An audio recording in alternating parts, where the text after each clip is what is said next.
Brother Brian. Hey, brother. Yeah, I might have to post this link. Uh, Okay. yeah, highlight the whole thing where it's in your tab bar. Oh, like, gotcha. Yeah, just like right click on it. Yep, I gotcha. Yeah, and then copy and paste it Oh, into the Google Close. cool. Alright, so that's how I'll do it Yeah, in let's the do it that way. future There's as different ways. well. Yeah, Yeah, this is the first time I've ever been able to get it. it's all good. So, Yeah, I think, no, I understand now. I got the download pretty much for it, like, the moment I was doing it. yeah, yeah. It's just been, waiting for the perfect timing, I guess. Oh man. Alright, there.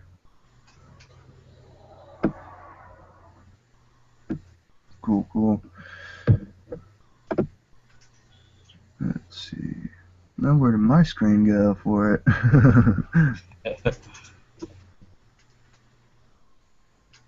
Post in some other ones. There we go. Post in a Okay. couple. There you go. There we go. Good day, Justin.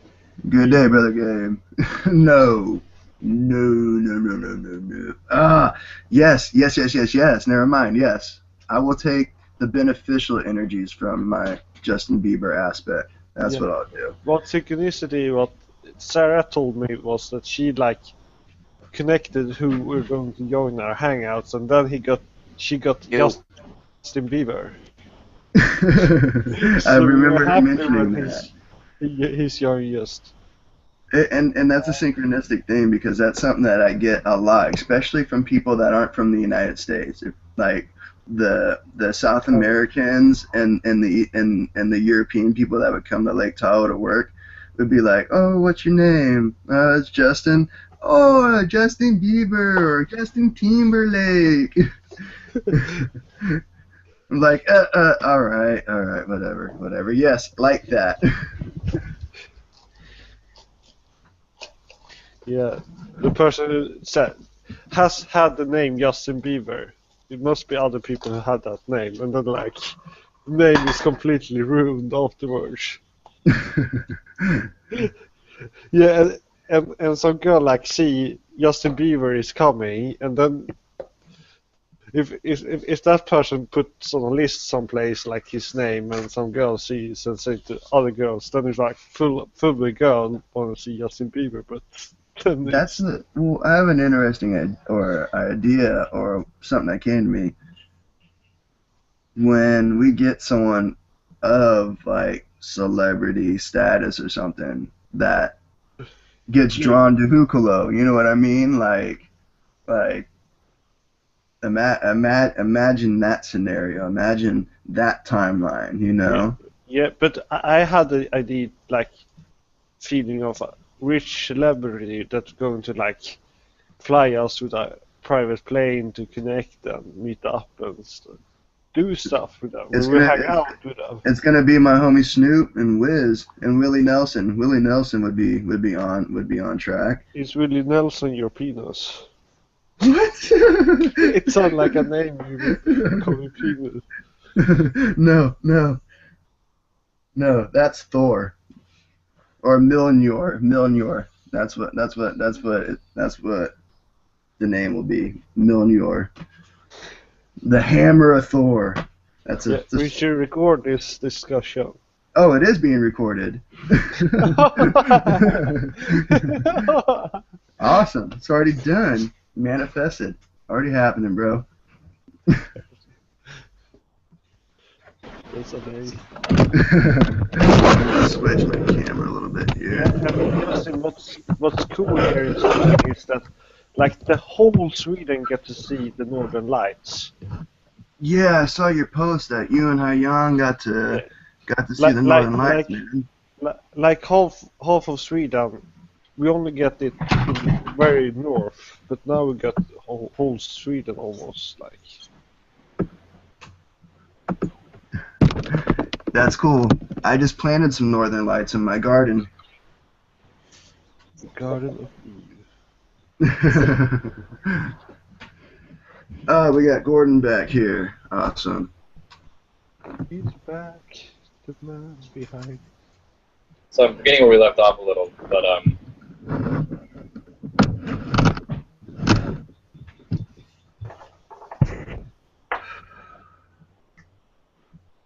Interesting though. Interesting seeing the law of one, and the idea that we were discussing was, what are things like the idea of being able to hold our unique individuality, our unique signature that we create in our human experience, while integrating collective consciousness. So how, when we integrate the collective consciousness idea into, you know, Oversoul Collective or any type of situation, what are things we can do to be able to be aware of our unique individuality while in a true collective, integrated collective of consciousness. yeah, I think, I mean, part of our uniqueness as human species and human beings is, I think we've utilized our emotions up to this point. You know, it's hard to put an exact, like, fearful amount on it. We've used them to the best of our ability. We know a lot of people are obviously, you know, in a sense, slaves to their emotions. They're very much perceiving their emotions as distorted frequencies, and they're tuning themselves into these kind of vicious cycles of repeating, you know, I'm miserable, things around me are miserable, I should keep the world is this way, and that's all there is, because that's my reality. And that's one example of how you can use your emotions that can maybe hinder you a little bit, but it also allows you, it gives you a wake-up call to say, hey, you don't have to think this way. You know, you don't have to let these emotions be this type of emotion. There's also the extreme other frequency, high frequency vibration of the whole scale of emotion. You know, human beings have one of the most rich and diverse plethora of emotions, archetypes to utilize at our disposal compared to so many other species. You know, I joke about this the other night with my dad, but there's a lot of species, and you see this with Bashar and certain species that interact with us. They don't even have the construct of, say, sarcasm within their reality. You know, these things we kind of take for granted that we've created, literally. You know, we think of creation as, oh, I have to build this, or this has to be a skyscraper or a wheel, but we've created archetypes of personalities. We've created new thought processes to be utilized, and that's a huge contribution we've given back to the universe that I think we have looked at in a negative way a lot of times and subjugated ourselves to emotions when we should really just be embracing our emotions more and saying, hey, we're emotionally rich, but let's really master our emotions. The, you know, emotional intelligence isn't taught that much in school, EQ as it's called.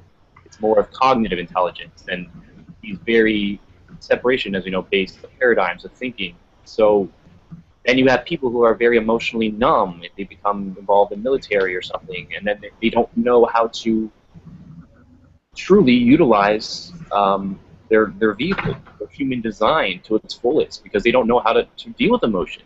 They didn't have a good, you know, father role model or mother role model or sister role model maybe to be there to help them understand these emotions they are feeling with puberty or whatever, or, you know, frustrations in love and interacting, you know, and that's extremely critical, I think, moving forward to show our uniqueness as well, is saying, hey, we need to become masters of our emotions as well, because it will benefit us in practical ways, but also benefit us on a experiential, spiritual level to show the richness of our uniqueness within the holistic memory of all that is.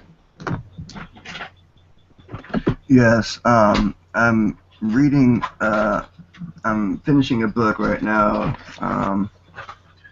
Illumination, the Shaman's Way to Healing, Way of Healing by Alberto Villoldo, PhD. And it's about this gentleman's path and, you know, becoming a shaman and a sage, if you will. And it's interesting because during my journey, I've been tapping into different sage energy, different shamans of past, different medicine men in the past. Even when I was going around on my journey on the bus, I ran into a Native American shaman. And then when I got to Hawaii, the first Hawaiian I met, he was a shuttle bus driver, and I was talking to him, and I didn't find out he's a Hawaiian medicine man shaman, and he ended up reading my energy, and he was just like blown back by my energy. He's like, bro, he's like, I don't usually do this, but he gave me like an energy reading right there, and he's like, you have the most vibrant, clear blue and green, and it's like a flame. Like he's like, it's intense, bro.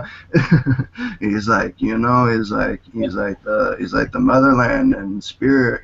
They definitely brought you here. They want you here because of your heart and where you're at, and it was just such a validating, confirming, just to get off the plane and have, like, I've shared with them when I got here, I didn't have any clothes except the ones that are on my body, and I had all my crystals and a book, and I was sharing my recent journey with a couple young men I met, and one got him excused himself, and then his friend got up excused himself, and then they end up handing me a stack of $20.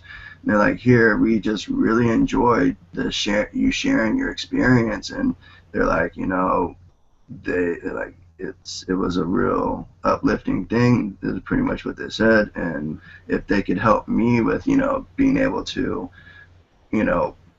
build, or add to my foundation of just happiness and being and going with the flow and allowing, the universe and Gaia really to be the support. And I'm also realizing that, like, our collective consciousness really is there as a support as well. And really, when we start integrating our collective consciousness, like there's some things that are in there that are, kind of a little different to explore as ideas, but they're just thought forms. And that's what we truly are as beings, is a thought, a shifting thought. We're able to keep certain thoughts in place long enough that it creates a solid form, if you will. Continuity. This illusion of continuity. Yeah, or a thought moving through consciousness. Yes. Yeah. Yeah. And I'm also been seeing, like, I feel as if like one of the things that leads to the idea of like the linear is that, okay, we have a like 3 or 4 dimensional type space, right? But even like that square, I see as it like protrudes out in the spiral, like to the golden ratio, if you will. And like same as like the triangle, and it keeps, and it's just they're like snapshots, pictures. And I was discussing this with someone recently too, where I feel as if higher self is able to see all these different pictures and then grab a bunch of pictures, compress them together, send them down, and that decompresses into everything and anything, and the unknown as well. Well, that's interesting to think about, how the different ways the higher self communicates with us. There are different mechanisms and catalysts the higher self will utilize. But I guess I would assume that anything truly could be something utilized by the higher self. Synchronicity, meeting somebody, seeing a certain website, a book, hearing a song, Right there. That's one of the ones for me, is angelic numerology in their angelic meetings. And And what I'll do, I really don't look at the clock and think, okay, I either add all the numbers together and see what the one number is, or I read it kind of how I feel it, and then I'll go to Google real quick, and the one number that's been popping up is 1001 for me. So I type in 1001, and what it said was something to the effects that I am directly in contact with Prime Source, and that I am in a state of consciousness which leads to more of an idea of instant manifestation and also that I'm working in a more positive, high vibrational frequency that's full of both love and light. And it's real interesting because that's one thing for me that resonates, and that sparks other things, like, so I can oh, look at this, okay, cool, it settles, all right, and then I'm realizing this now, but it opens me up to okay, so be a little more aware of other signs around. Mm-hmm. And yeah. From the shape of a cloud to maybe I got off the bus this morning and I dropped a bunch of stuff on the ground, and the first thing I did was just smile. I was like, that's a blessing. I get to bend over and pick this up, and it gives me an opportunity to be grateful that I have this, or I have the ability to do this. Or maybe you never know. You try to understand the why it happens or how it's going to happen to you. You just kind of, as you said, you're saying you live within the present. You view it as something positive, even though for most people within their current paradigm they would view it as a negative thing because oh, it slows me down to get to work, or causes some sort of interruption or annoyance, some like an irritant, and it's not nothing is.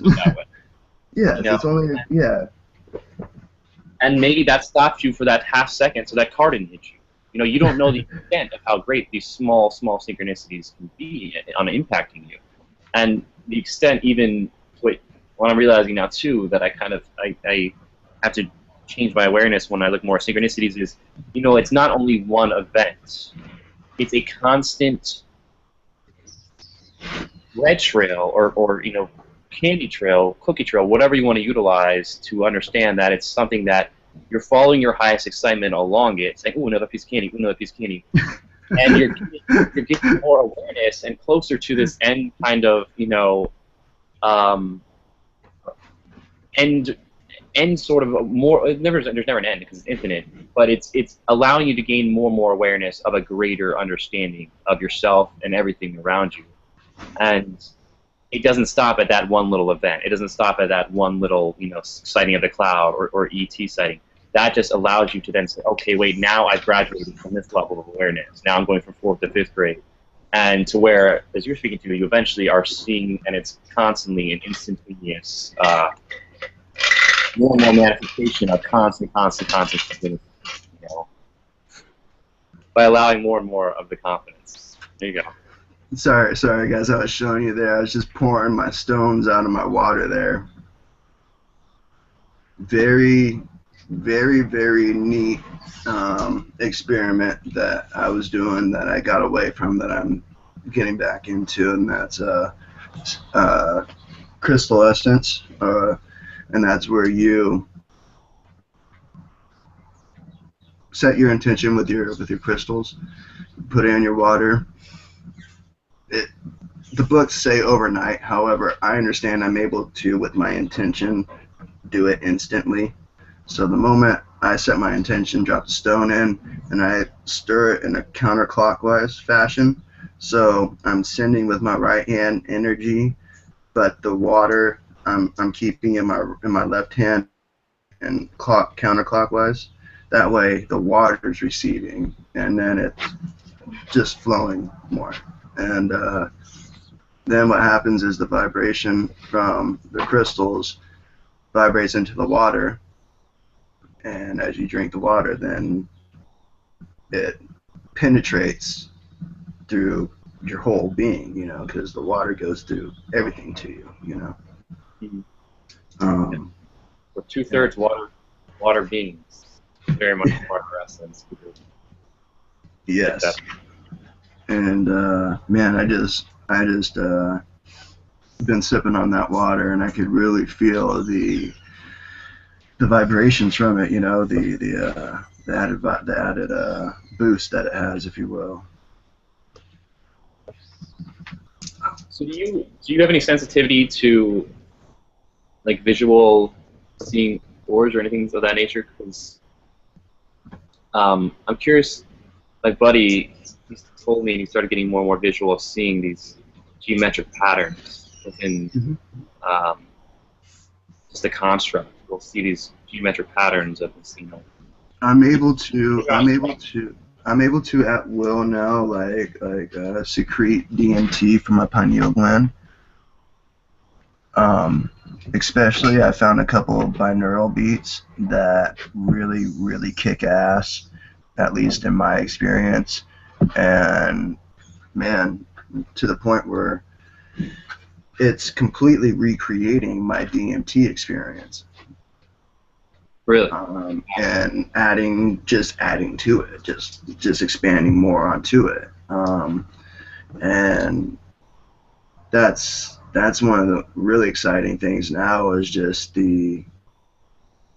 my third eye's been open for a while, since the first time I partied with Lucy in the Sky with diamonds, you know. That really, boom, like, whoa, I understand all this energy stuff that I just recently learned in my massage therapy and my massage therapy teachings. And I was seeing the energy to, like, you know, even a tree that had died, you know. I could see the energy through the stones and the rocks. And my friends, you know, grow downstairs. I could see the golden aura to all the divine sacred herb plants. Like, that's really when it started for me, was when that happened. And then when I was able to experience mushrooms. And then I was able to experience DMT, and the DMT is just, it's another level. It's really, I feel as if it made that connection with my true my true multidimensionality. That's where I was able to get the sense of the light, of the light, of the light language, of color language, of feeling and perceiving more frequencies. Like I always heard like high pitched sounds and stuff throughout my life, but after that, then I just always felt like there was like this high pitched humming around me all the time. And now I understand what this high pitched humming is. You know, it's then spirit, you know, calibrating me. I understand now that when I started having seizures, when I started to, when I put myself into a detox so I could start getting, seeing what life would be like without being on so many pain medications, I started having seizures, and then I come to find out that it's really not seizures. Yeah. It was really just spirit is really what it was. Yeah, give me like 2 seconds. So it's really interesting. So it's spirit. Can you go a little bit more into detail on that? Would you mind closing the door, please? Go ahead.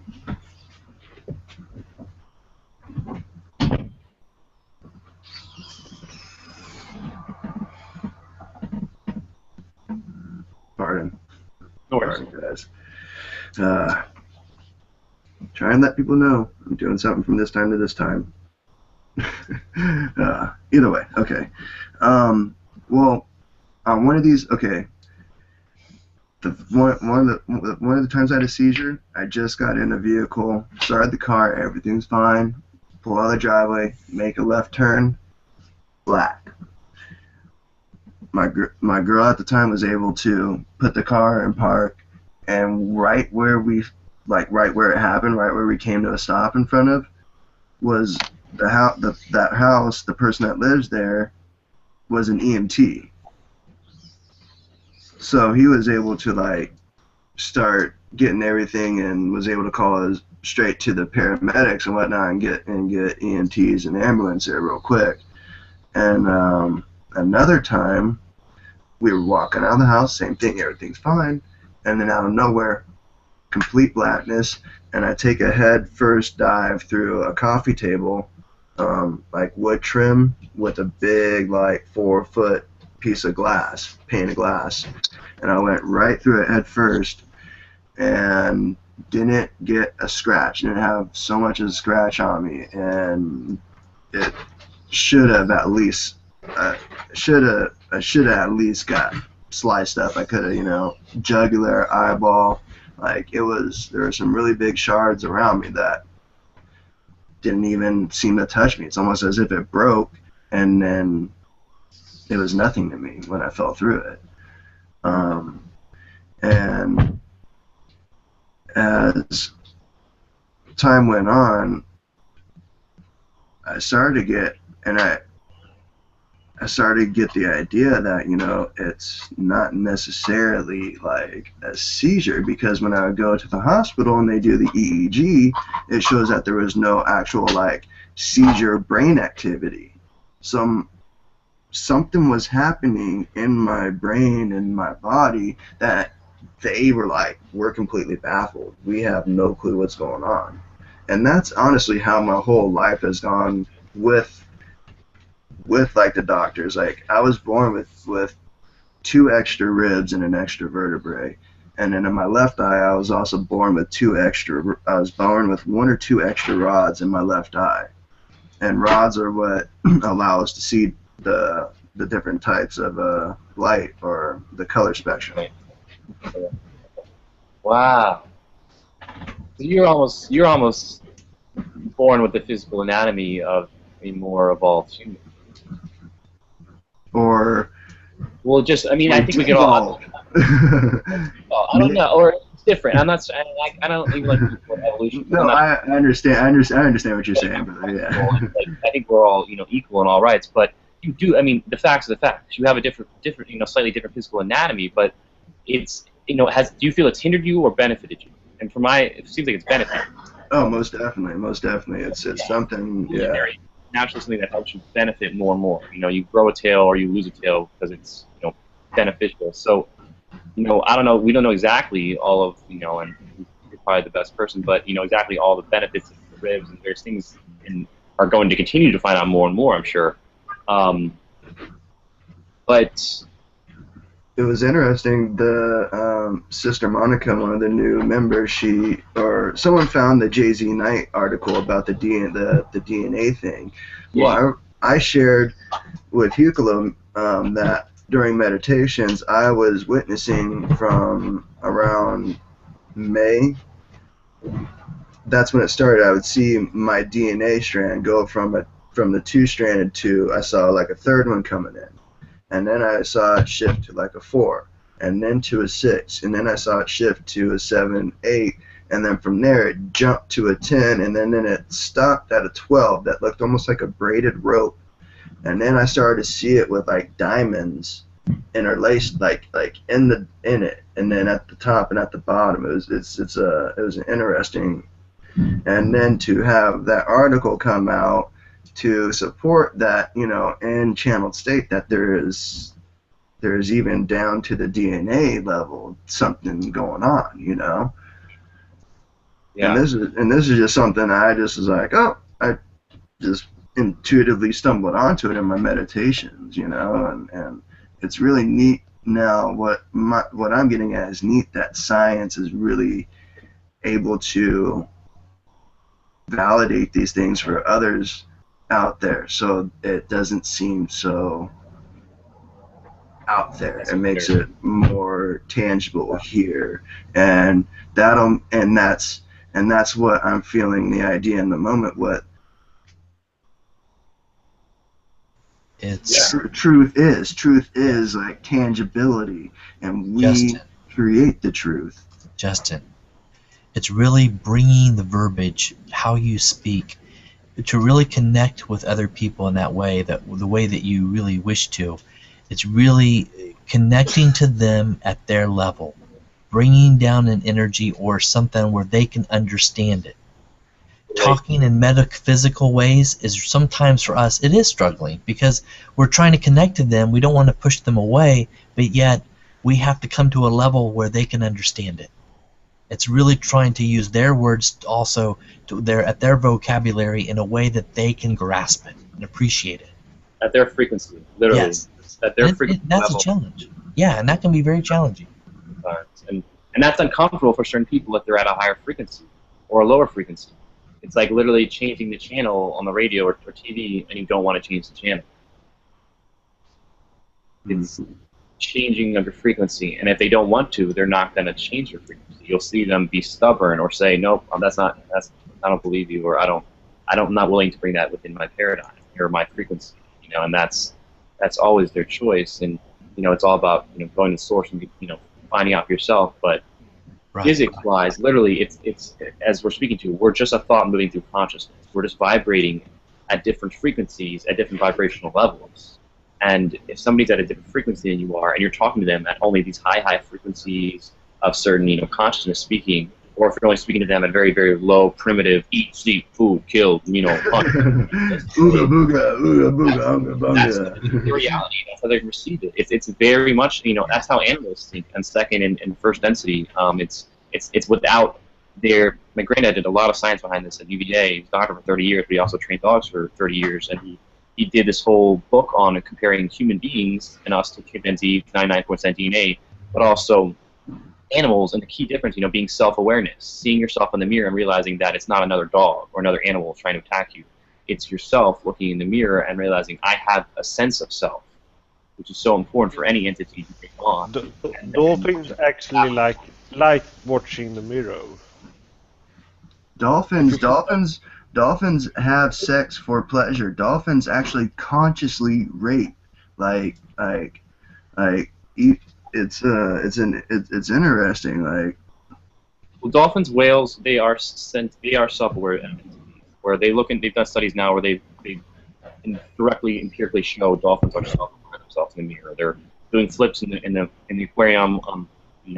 Two-way sided mirrors. They put X's with duct tape on them, and they go look exactly where that spot is and try to get this off me. This is not supposed to be here. And they've measured their brain size, being extremely larger, and through certain book I read, council creators, Robert Shapiro, the entities on the councils that specializes in animals with humans. Say dolphins and whales have extremely high average IQs, 250 for dolphins, 350 for whales, and 520 for sea turtles. So just because we haven't fully understood them yet, these are very sentient, aware beings that are here as guides and to benefit mankind. There's plants and flora and fauna all on Earth for different reasons. Some of it to help humans, some of it to help certain animals here. It was all designed and helped to be basically, as we started, this perfect breeding grounds for various civilizations to then come when Gaia was first being originated.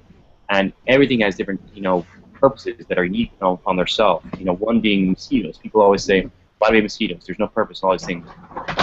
Entity that was channeled through Shapiro says that the actual purpose of mosquitoes is because they're a main food ingredient for bats. And bats are actually a critical animal for human beings on this planet because if an individual is too deep in a astral state or a dream state, too far in the ether, so to speak, a single beating of a bat's wings can actually bring that person back to their physical body again, bring them back to their most present now once again. So there's these to all these animals on Earth that we have yet to fully go into, and it's a hugely symbiotic relationship between the plants and the animals and us, and it's, as we start to figure out more through telepathy and interacting with them, as the Aborigines in certain African tribes already do. They telepathically speak with animals all the time. Very deeper realm than we're diving into with animals? I've been doing that with my little. Okay, so it was a neat sync that happened where I had this awareness that my reptilian DNA infusion had been activated, and I felt as if it was a chameleon, turtle, and like gecko iguana.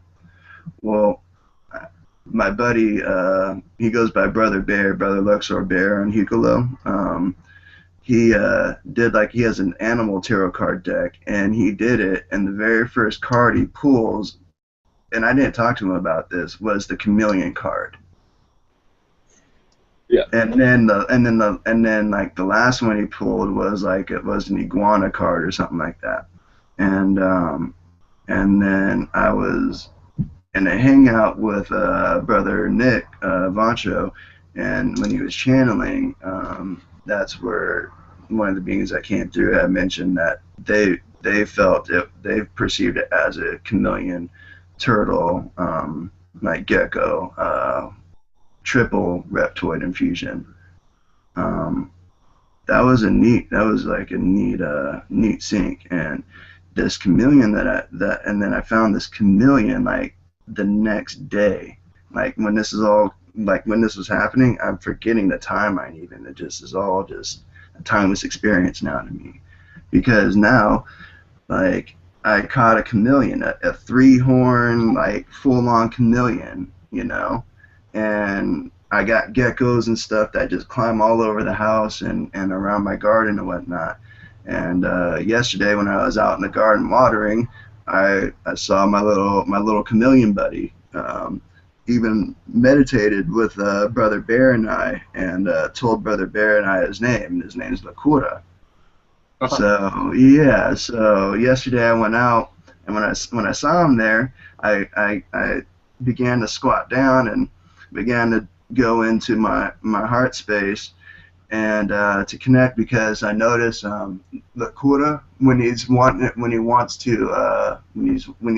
to communicate, he changes his throat to a blue color. So from his heart on up to like the tip of his throat chakra, it turns blue. Yeah. Yeah. Like, and then I could tell he was super happy, because he was like this really neat green color, but his face was like just this beautiful like golden yellow color. Like the sun just started been coming out, so. And he's out there on our peppers, just eating all the white flies and bugs. And I was asking him, like, hey, if I was inviting him to shake my hand if he was, feeling good and happy. And then right after I open up my eyes, he's got his little arm like reaching out for me. And I just stick my finger out for him, and I just like, awesome, buddy, awesome. And then we shake hands, like exchange love, and then he just puts his little hand back on, and he just starts climbing away. That's an actually really interesting creature, because of that ability you speak to match their emotions with their colors, on their body. It's a really unique way they can communicate with human beings that no other animal really can do. It's a physical aura being shown, essentially. Yes, yeah. Dogs bark and stuff, and until we're getting the telepathy ability, at least it's cool. You're seeing, maybe it's in a very spiritual state and says something very dealing with the oneness, and it turns to kind of a violet indigo color, or maybe it's dealing with something very root oriented and more red and green. That's cool, man. That's interesting. I'm curious. I need to do my own self exploration of we all have spiritual animals. We all have tie, I think, to an animal on this planet that's beneficial and helpful in guiding us. One thing I noticed is my animal spirit guides, they shift. But what I mean by that is like I noticed my cat spirit. It was a lion to start with, but then it shifted to a tiger, and then it shifted to a lynx, and it's it was in the cheetah process, but I'm feeling the awareness that I'm more in a jaguar tutelage and the cat spirit. So I guess the best way to perceive it is you have a side to you that is your animal spirit. I guess is really the only way I can say it maybe. And as you're speaking to, is this an actual kind of parallel simultaneous incarnation that's a part of our multidimensional self that is experiencing different animal incarnations, or is this? Yes, I'd say yes. Like, it's everything and anything. It's more what I'm feeling is what comes to us in the moment as an idea when these questions come to us, and what we express is most likely the most possible probable thing, or at least to explore and go from, use as a foundation, as energy, as the energy for the curiosity, for the thought, to expand it, to explore it, and then to, like, okay, well, let's maybe try it on and see how it feels. Oh, okay. It's feeling pretty zesty in this, I'm feeling pretty cool. And then we go along with it. Yeah. Like, I enjoy those moments where I feel like I'm flying, like I'm soaring. Those are the moments where I'm in my phoenix or my eagle body, There's moments where I feel like maybe I'm living in darkness, but I can still perceive and see things around me.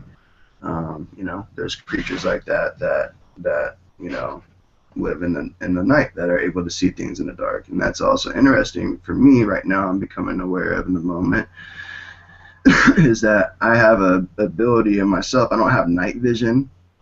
However, I'm able to see pretty well in the night. I mean, like, if it's a cloudless night and we got some moonlight, I'm not talking full, it doesn't need to be full moon. Full moon, of course, helps, but I'm able to get around in darkness pretty well, I'm not sure what that's all about, but I feel comfortable when I'm in the dark. I don't feel like, oh man, I need to have a flashlight, or da da da da da to get around. I feel comfortable still. I think you'll adapt. Your body will adapt if you have the confidence to believe it will. Most definitely, most definitely.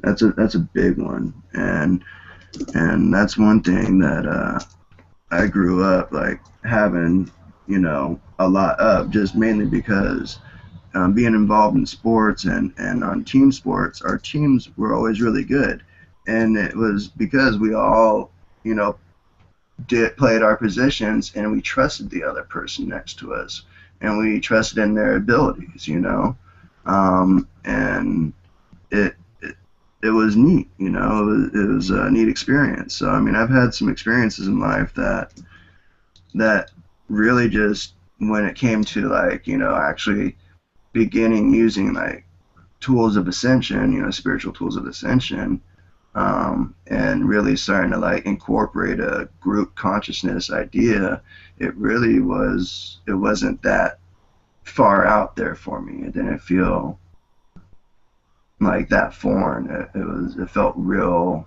comfortable, and like. And you saw it manifesting, in the group morale of your team, results of, the matches, by, I mean, I think those are all small examples for us to realize this bigger lesson that we're reading through now, that group consciousness is a very real thing. It has a very real effect. The team's consciousness on one team versus the other, and the actual stadium, the consciousness of all the fans, watching the athletes interacting and their effect upon the athletes. Yes. There's always this connectivity happening. It's just now realizing what the connectivity is in every single experience we have.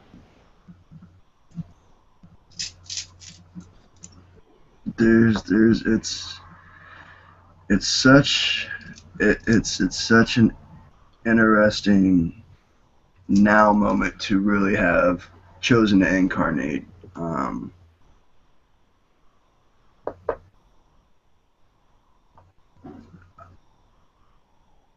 I'm learning and remembering how much I love Earth each and every day. And as I was walking on my walk today, doing my walking meditation, I even was like, you know what? I'm even good with like war. You know, I accept it. I understand it. You know, I show love to it. I really, and to all these, darker things. Like, and when it came down to it, I'm like, you know what? It truly doesn't exist at all. Because in my now moment around me, there's no murder. There's no one being killed around me. There's no one, being stolen. There's no one being like cheated. People aren't fighting over religion where I'm at. Like right here, right here. And if it's not right here, then it doesn't exist. I'm aware it's somewhere, and these other people's Gaias, that their section of Gaia, and it, grouped together. But however, like my idea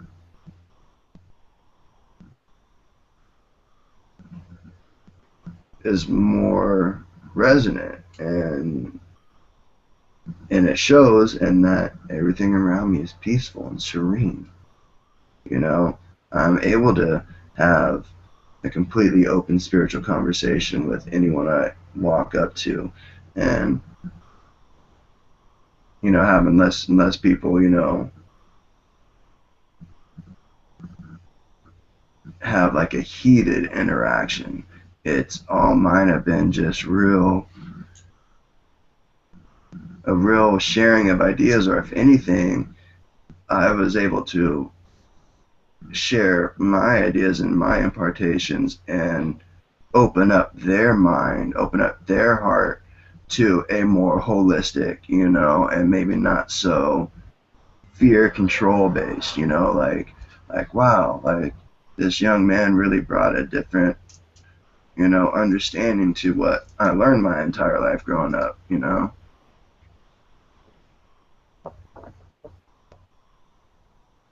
It's new to them. It's a new way to approach it that takes out, as we spoke with the fear-based, the built-in fear mechanisms that are built in certain religions now, because it's been so long since the original source has been passed down that people have stored certain things, followers have stored certain things. Like, I'm pretty sure it's just pretty simple, and this is what it speaks to, and it's pretty simple, integral thing, speaking to, the golden rule a lot of times, treating yourself how you want to be treated by others. And I think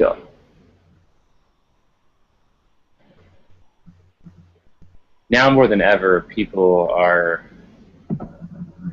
ready for this truth. Their intuition is spoken so loudly on so many fronts. I think they know there's something, and they see that there's something not working.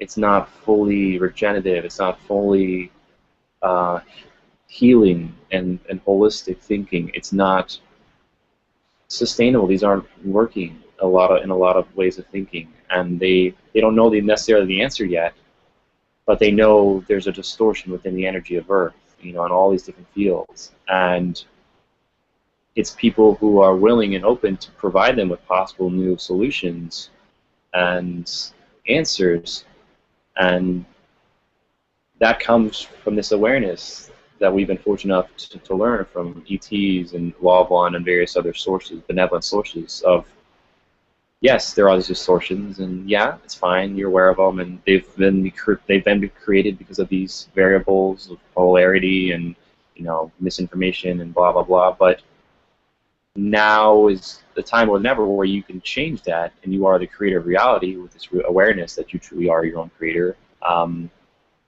And you don't need to accept those belief systems and conditionings and things that are being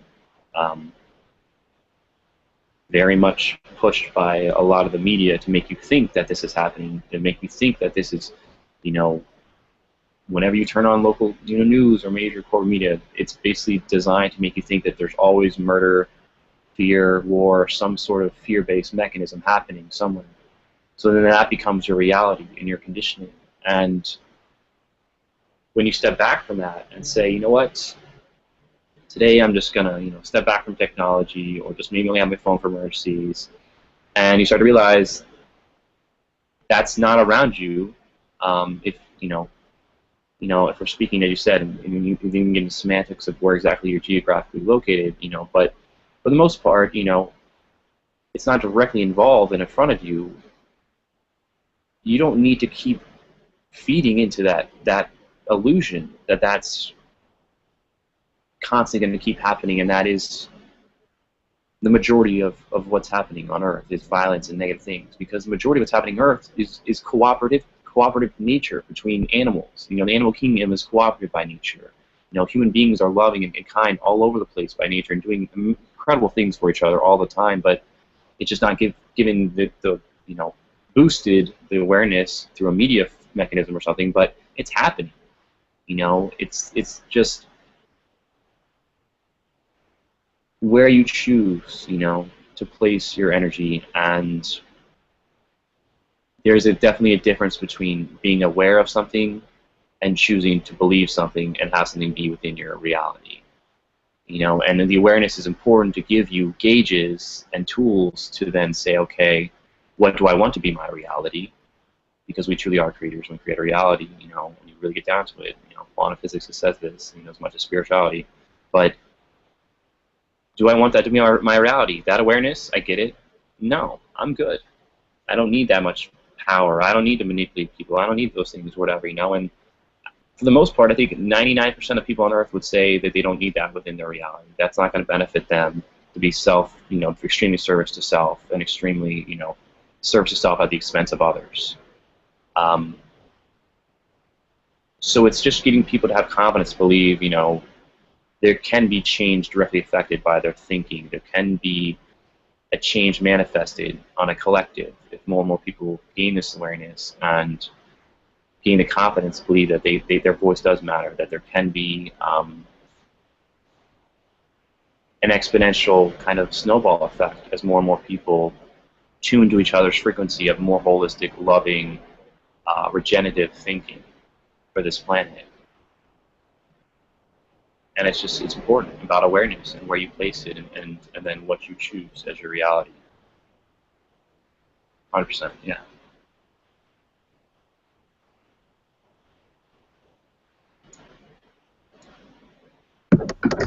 You guys get a glimpse of the grid there? Oh, man. Of course, Brother Thomas.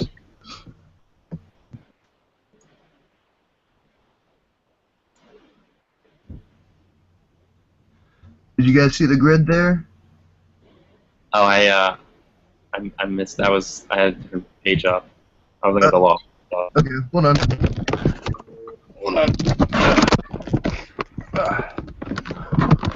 Let me know when you see it. Really good. Ah. Can you see it? Yeah. Dude, it's 8 points. Is there any certain did you just kind of go with the flow, or is there any certain design you had in mind? No, that one is a channeled grid right there. That one's a channeled grid. Yeah. I'm not quite sure where from. But it's definitely was working through.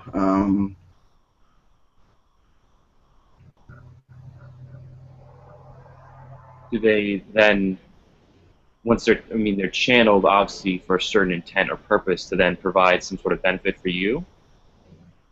This one's for the group, and it's for the group, and since this is going to be available for a later date or for however long it's up.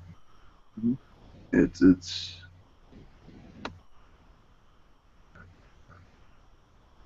Awesome. Just sending, kind of love and good energy for the group.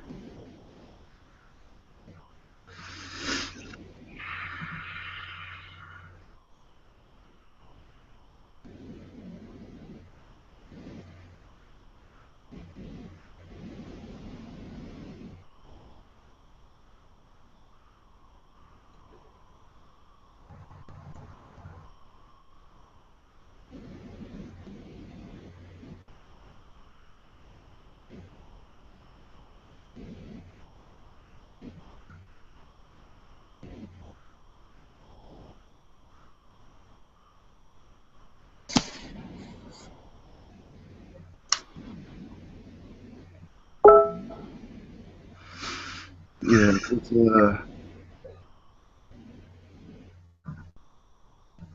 it's something for it's collecting energies.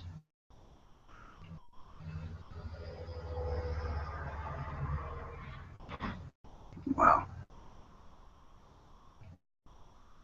It's like I got a frog in my throat.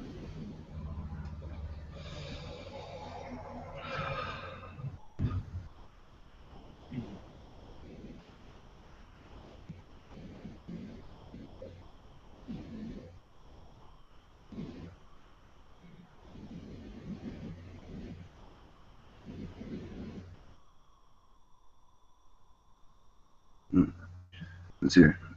Give me 1 minute, guys. I'm gonna go grab a drink of water real quick. Okay, of course. Oh, I think it said that it muted Thomas when he come back in. All right, I'm gonna go grab a drink of water real quick. Yeah.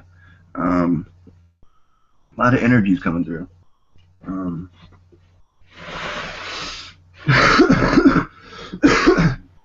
Yeah. Yeah. Yeah.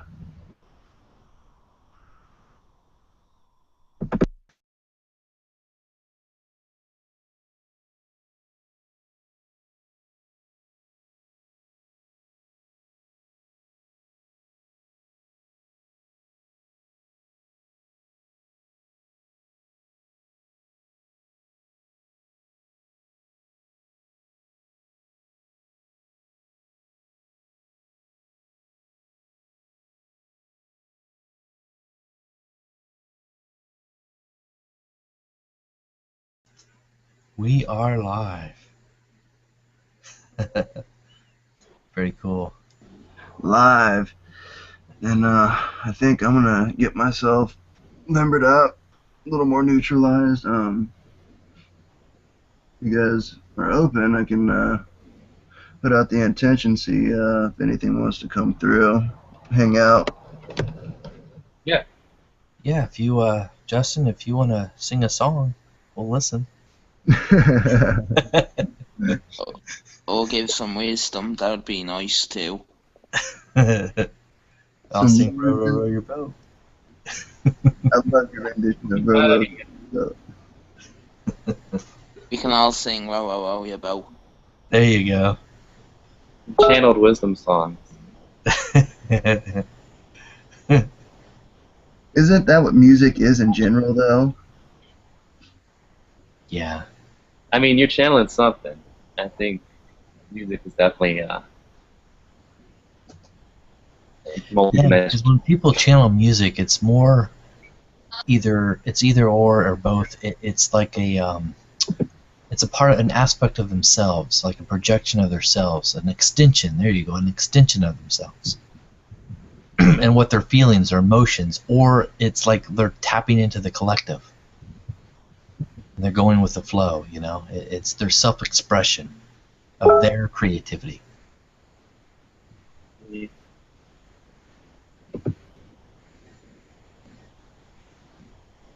Does anyone? Oh, Gabe, I just saw your question. Yes, I will definitely intention a grid for you later, brother. I just got that message. That was a while ago. I didn't have it up. Okay.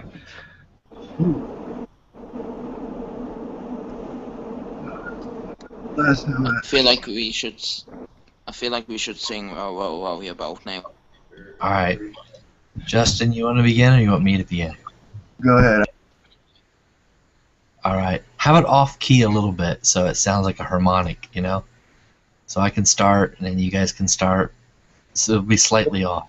So it sounds pretty cool. Okay. All right. Row, Row your boat gently down the stream. Merrily, merrily, life is but a dream. Now with passion. Who's singing? Oh, I hear someone singing. Well. I thought I heard a female voice. Who's me? Got a soprano in there. Margarita. Oh, okay. Here we go, guys. Row, row, row your boat gently down the stream. Merrily, merrily, merrily, merrily, life is but a dream. It's but a dream. Row your boat gently down the stream. I like it. Go for it. Vibrato. It's really good. This is always a classic, going back to Atlantis. Yeah. Olangson. I'm going back to Atlantis. Oh, yeah.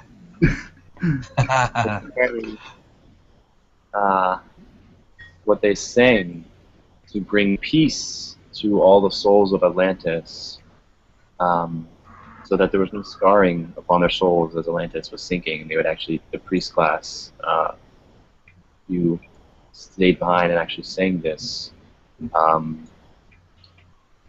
so that there was no scarring on their souls. As you know, people have past life regressions. They find out about certain scarring that happens in previous incarnations that causes them to have phobias or certain birthmarks, or also on the other scale, are naturally gifted at being a pianist or an athlete in a certain field because you've already experienced that. This was done by the Atlantean priests, so there would be.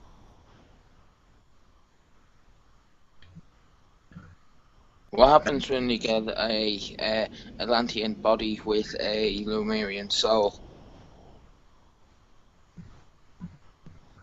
A complete whole being. Are they not like two very different things to have, like a Atlantean body and then a Lemurian soul, since they're so different? Well, that's what I'm saying, bro. I mean, it was like yin and yang, you know. Ah, yes. Now I see. So it's just a evolution of the soul, expansion of the soul, if you will, like harmonizing just two timelines. Because I've had my past life memories of my Atlantean self and Atlantean memories, as well as Lemurian and Mu. I mean, I'm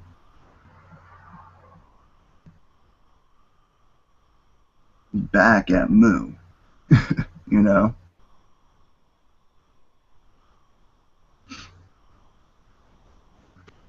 I hear though there's only a limited amount of Lemurian bodies on this earth. Not everyone's a Lemurian body or Atlantean body. That resonates as truth. what I'm trying to find a little clarification on with Lance Lemuria, I'm trying to remember what source it was from, but from the understanding that I got from them was that Lemuria was an extension of Atlantis, of a smaller sect of very spiritual group from Atlantis that formed Lemuria, that reached an even up to, I forget, like almost like 10th or something dimension, 12th dimension, like very high dimensional levels. In certain class, or, this certain sect on Lemuria, but it was an extension of Lemuria, Atlantis, that geographically, they speak to near the, whatever Pacific side, Hawaiian areas and stuff. But does that resonate with you? Or is that correct from your perspective as far as their relationship between Atlantis and Lemuria and the history of the two? I actually came across a book recently. It was like a autobiography of Edgar Casey. Yeah. And it had a lot of really, really interesting and very resonant as truth, energy, and what was shared. And the idea that I'm feeling is, and the remembrance of, is there was a faction that of Mu priest that had shared teachings with Atlanteans, and I believe Atlanteans were sent to Mu as well to share their knowledge and their culture. It was like it was a symbiotic trade, if you will. And then, yin yang situation, a little bit of this here and a little bit of that there. So I'm not quite. Honestly, I don't remember quite the full idea and detail that you did. However, it does resonate as a yes, is what I'm feeling though too. So then the Lemurian culture, because Roxy told me apparently I had an incarnation as a Lemurian general, she said.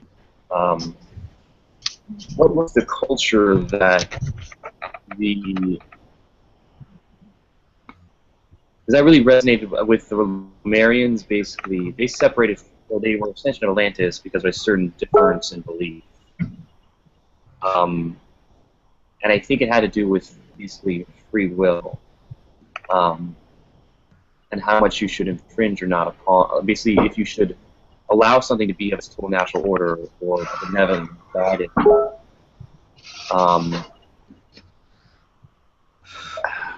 trying to remember what.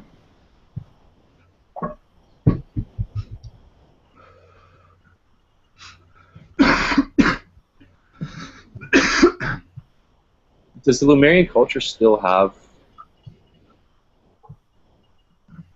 roots in Mount Shasta in the city of Telos?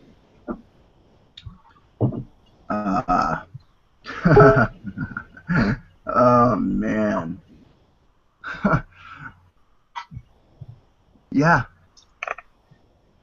There's some type of connection that I had just asked Kerr about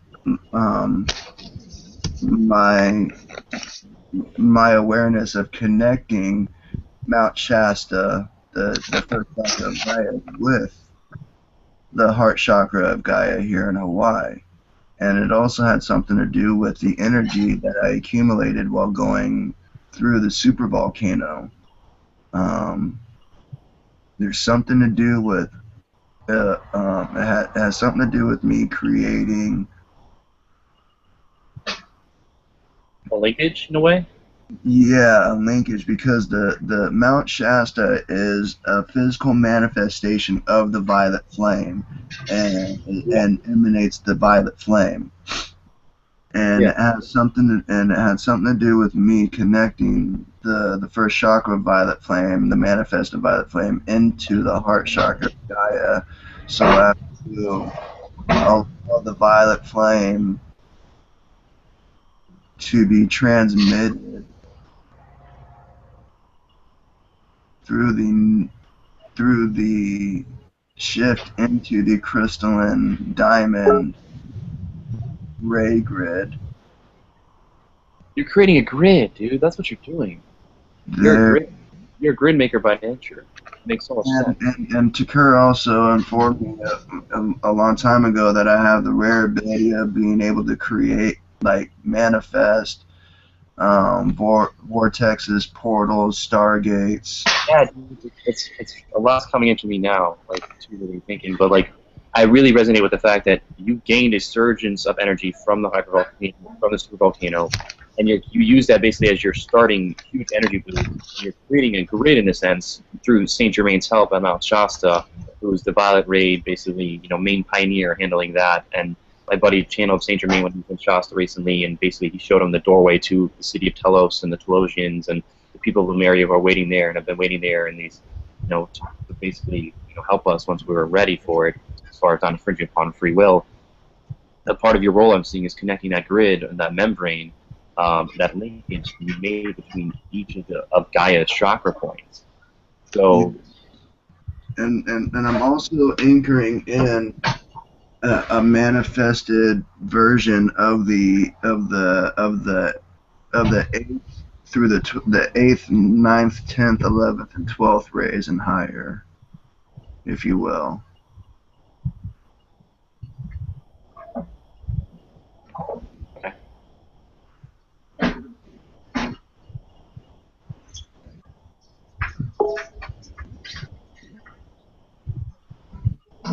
I also know what he means by that as well, because I'm also in the process of getting the supplies to make a grid as well. Beautiful, Theorist, you made it in, brother. Yes, I did. Yes. Hey, hello, JC. Did that help? Was that what was going on? What I said? It was just muting you when you got in. You just had to unmute. Yeah. I actually got on my computer. I was going to try to get on with my phone, but I got on the computer. So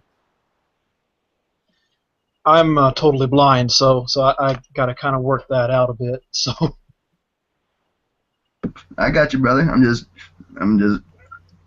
It's a blessing to have you. It's a blessing to have everyone here as well. Also, your lights are out. If you got your camera on.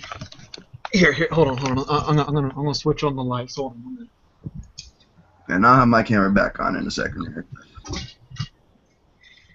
Yeah, it's crazy because I got to feel the blaze of the ceiling fan turning, and that's how I turn on the lights. That's how I reach the light switch. Here I am. Tell me if you can see me. Yes. We got brother. Yes. Hello, Thomas. Hello, Gordon. Hello, Justin. Yes, Hello, Brian. Sabrina, we can hear you.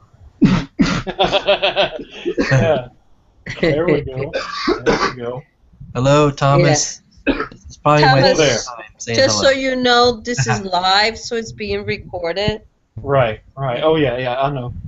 Okay. I'm okay with that. I usually get recorded almost all the time, so. It's all good. Yep. Who were you? The one that was also speaking? All the time. Who was the other one that was speaking? Me? Brian. Yes. That's Brian. Brian. I'm Brian. Oh, okay. Nice to meet you. Okay. It's good to meet you as well. That's Brian. Mm-hmm. And Gordon, I don't know where Gordon is. I'm here. Oh, there's Gordon. Hello there. Pleasure. My name is Thomas, but I go by the star name Theorist. So. Pleasure to have you, Thomas. This is, I was talking to Thomas earlier. I find it so fascinating how the dream time, how you can still see shapes and stuff in the dream time. Yes. Oh. And very. Yeah. I had Very asked him interesting about that. it's very interesting at that because, you know, when I'm awake, of course, my physical eyes are blind. And so when I'm asleep, I see things in more detail, and what's crazy about it is I can remember it usually when I wake up, because you know how most sighted people, I mean, I'm saying the general population as a whole, most sighted people, when they wake up from their dreams, they wake up, their eyes open, they see the world around them, and they completely forget after a few minutes or after an hour. Yes. But you can remember. Absolutely, yeah, and well, and like I said, it's not to brag on myself or anything, but it's, you know, but yeah, I do remember my dreams a lot. So Thomas, here's something interesting. With your writing, though, can you actually put like a pencil in your hand? Could you write draw those shapes? If they came to me, I probably could, but I would be drawing like squiggly lines or whatnot. So Okay. What's interesting about that is I immediately think that once we leave our very subconscious state and go from a very, you know, state to then our conscious state, when our eyes basically turn on and start trying to physically analyze an overwhelming amount of information, I think we have then started to basically, that overwhelming amount of information allows, or doesn't allow, it infringes upon us to then sometimes remember our dreams because we're dealing with such a new, overwhelming amount of information. If that makes sense. So basically, if you think of our brains like a computer, in a way, yes, like a very powerful supercomputer, basically. Yeah, I mean, essentially, they're already getting technology to match the equivalent of a human minds. And see, not to mention, I've been telling people about this. I was going to tell it after Brother JC got done. Not but 3 years ago, I received a blueprint, and I've been receiving blueprints ever since. I think they're from the Pleiadians, but I've been receiving blueprints that are teaching me how to make technologies to convert energy from thought and vice versa. But it's also teaching me that you have to be careful in converting thought to energy and energy to thought, because whatever you create in your thoughts is going to manifest. It doesn't matter if it's good or bad, it's going to manifest. So that's the one thing I've been learning as these blueprints have been coming into my mind, as they're downloading into my mind. I'm looking at these and I'm thinking, you know, these could definitely be these could, you know, they're powerful, but you have to use them in the right ways. Benevolent individuals need to utilize them. Absolutely. And see, and as I tell everybody, Gordon, is it? Yes. Okay. As I tell everybody, you have to accept both points of view, because in this universe, there is what's called the great polarity, as I've been taught by Source himself, or his or herself, or itself, whichever you want to call it. But I've been taught by Source that there is a great polarity. There can be no light without a dark. There can be no dark without a light.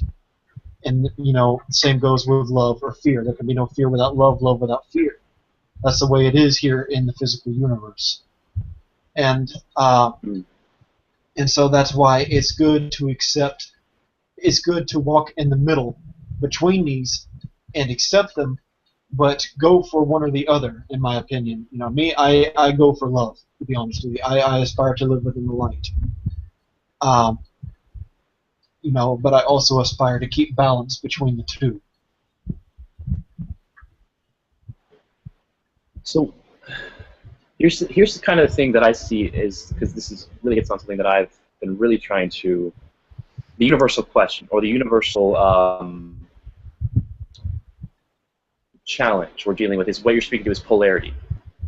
And yes, this viewing of viewing things in a polaristic viewpoint. And I'm reading this book Sabrina knows about, Council of Creators, and they speak to this same challenge to overcome for this universe. You know, I believe in a multiverse, truly there are infinite universes, and the creator involved in this universe has polarity built in as ours to overcome. And we are basically, as the explorer race, unique because we are basically showing this very cosmopolitan, universal cosmopolitan, incarnating on all these different planets and experiences to get perspectives from all over the universe to say, okay, I have experience Absolutely. about that. Absolutely. As a cosmopolitan explorer race, are walking the middle path to show how you can basically get back to your infinite nature, godliness, become a creator again through polarity. You know, other Absolutely. universes have other things they're overcoming, but ours is polarity. So it's basically how to transmute polarity or work with polarity to I'm trying to think, is it transmuting all negativity to positivity, but is it never going to go away? Because in my mind, negativity is an illusion. It's you perceiving a thought in a distorted way that's actually love, because everything is pure love, truly, or this oneness. And it simply depends on what you call forth upon yourself. It depends on what you call forth upon yourself, because really, anything that is based out of fear is an illusion, to be honest with you, because if you look at it closely, all you got to do is turn from it. You don't have to resist it. You just turn from it. See it for what it is, and understand it for what it is, and it loosens its weakening grip on you, basically. And so that's how you can basically see what fear is, as opposed to love. That which is, and see, what I've been taught by Source is this: anything that produces joy, truth, or love comes from Source. Anything else is from another source. Anything else is from another source than the Creator. So that's what I've been taught. So by Creator Himself. So yes. Meaning it's an illusion that may have been manipulated onto another person of some entity that's not Source. A very intelligent reptilian, say, an extremely high dimensionally intelligent reptilian, a master manipulator. Oh yes, but made to make you think it's Source. 95% of it may be factual information, but that 5%, that one little bit where it twists it to be polarity in thinking of eye for an eye, say for instance, yes, that can cause a major distortion, rippling effect as time goes on. It can indeed, and see, that's why there has to be a task of discernment amongst it, because there is a lot of entities that will come make you think they're one thing, but then when you look at them closely, they're actually another. And so that's why whenever, even when things are being channeled through me, because I will tell you, I'm an active channeler. I don't really do it publicly. I mean, I do it privately for the most part. But when I get something channeled through me, I like to look at it very closely to be sure that it is true, and that it is of the truth and of love, not of fear or of lies and manipulation. So yes. Negative intent of some kind. Yeah. Negative intent of some kind. And if it is, I simply look at it and I tell it, go away, and that's basically what it does. And I don't give it any other thought. Yeah, and I think it's just certain people not having those tools when they enter these states of vulnerability. I wouldn't call it vulnerability, but potentiality. When you enter these states of higher potentiality, you need to have the awareness to say, wait, am I fully getting truthful information? And certain individuals, in history and going back in the past who have stumbled upon these things, sadly didn't check themselves, so to speak. Ask, is this a benevolent entity speaking to me? Ask, is your intent only a positivity? Because the people who are reading it might have been positive human beings, but we're just being guided to think based on materialistic or things that seem tangible in their reality. But you have to look at the concepts that they're laying down. You have to look at the basic concepts they're laying down. You have to look at what they're talking about. If you notice a pattern in the subjects that they bring up and what they're talking about, the concepts and the conceptualizations that they're laying down, if it's based out of fear-based and negativity, if something doesn't feel right in your gut, then you know that it is not right. It's like Creator told me, trust your feelings. Yeah. And that's always the motto that I give whenever I'm channeling certain beings that come through me. But I know when something is of love, because I get this overwhelming feeling. It's as if the energy completely overwhelms me in a good way, and it's just so beautiful just to be amongst it and just to be in it. It's just, I can't get enough of it. So yes. That's the beauty, and it kind of just resonated so deeply, and it makes so much sense as human beings, such emotionally rich, diversely emotional creatures, so many different emotional archetypes. But trust those feelings, because your feelings truly never lie to you. They never do. They never do. They don't have the ability to. It's a direct response. Absolutely. It's an automation kind of thing going on, and that's where we have really lost that sense of trusting our physical intelligence, as I kind of like to call it, that gut or that intuition, and we've gone directly into the cognitive intelligence as our guiding force. Well, for the general population of humans on this planet, yes. For individuals on this planet, there are individuals that have learned to see it past. Yeah. However, for the general population, yes, I do agree with you.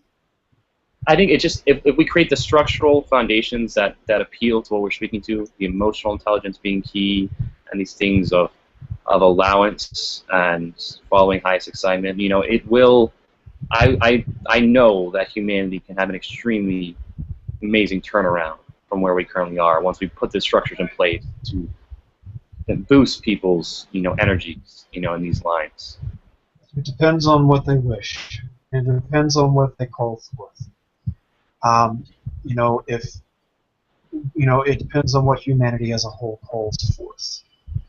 I mean, I would hope that they would someday see, what as a whole the path that they're going down, and possibly call forth another path that would help this planet in various ways. But it really depends on what you call forth for yourself, and it really depends on what the world as a whole calls forth for itself. Yeah, the collective. Absolutely. But the collective awareness, I think, needs to have. They need to be. It's only fair and just for them to have the complete awareness to make their own decision. It is. It is indeed. And they should be without manipulation. They should be without any negative entities taking away that decision, because really that goes against the laws of creation itself. Prime directive. Because, and yes, it goes against it. Because the prime directive is not to interfere. It is to give them the free will to do as they please. Yes, and I actually read a documentary, or listened to a documentary on the connection with the Pleiadians, and the Pleiadians have stated in this documentary that they would not interfere with this planet until, and I say until, the humans were able to leave their own solar system. Then and there, they would step in and they would say, hey, there are certain rules about this universe that we're trying to keep, to keep the peace. And so that's where I've heard that they draw the line. So. Wasn't the? I mean, once we unlocked the ability to unlock the power of the atom, I mean, wasn't that a major catalyst for them? I mean, so the Prime Directive was breached at some point with human civilization. Yes. Now, the semantic. Getting into if it was necessarily this, intent or that intent species, it was bridged. So from that point forward, I mean, the door was always open for us to have, I don't know, where do you then draw the line of what is the amount of discernment or free will to be allowed, benevolent or malevolent infringement? That's where it gets the gray area. Indeed, and that's a good question, because, as I said before, there has to be a balance. They have to, all of us, not just the people of this planet, but all of us within creation have to understand that there must be a balance, that everyone must have the free will to do as they please. Because it's true, I mean, because creation itself puts no obligation. We are our only people that put obligation upon ourselves. Creation does not put obligation upon us. But however, there must be a balance within it. Where do cross that invisible line that overpowers some people. And that's where it has to be dealt with. That's where balance has to be made. And so, yes, I agree with you completely there. Yeah. And I think now it's just balancing out Earth. And I think It is indeed. you need to balance it with a little more positivity, because I think it's balanced more with negativity. Absolutely. And it's because everything, and I stress balance because everything lives in a delicate balance. Regardless of anyone's perspective on light or dark, or love or fear, or good or evil, regardless of anyone's perspective on it. Anything and everything lives in a delicate balance. Within this universe and even in the higher dimensions, everything must be balanced. Yeah. The alpha and the omega is always in balance, even at the highest level, and the Buddha said that, which I really strive and really resonated with, the middle path, as he called it, balancing this middle path, and finding this balance. And I have nothing against like what we deem as the negative entities' actions or whatever these things. It's just when they start infringing, when they have service to self at the expense of others. That's when it's crossing the lines. Go do whatever I have nothing wrong with go doing reptilian culture, have fun, go meet all you want, do all the craziest things we would deem as these are old school sinful. That's nothing wrong. But if it's hurting others and infringing on others' free will, then that's also where I draw the line too. That's I think where there's a sense of their overstepping boundaries of the universal design. Yes. Because that's what creates imbalance in the first place. Yeah, exactly. When you take away someone's free will, when you take away someone's ability to make a decision, that imbalances them, it balances you, it balances everything. And that's why the planet is in the shape it is in today.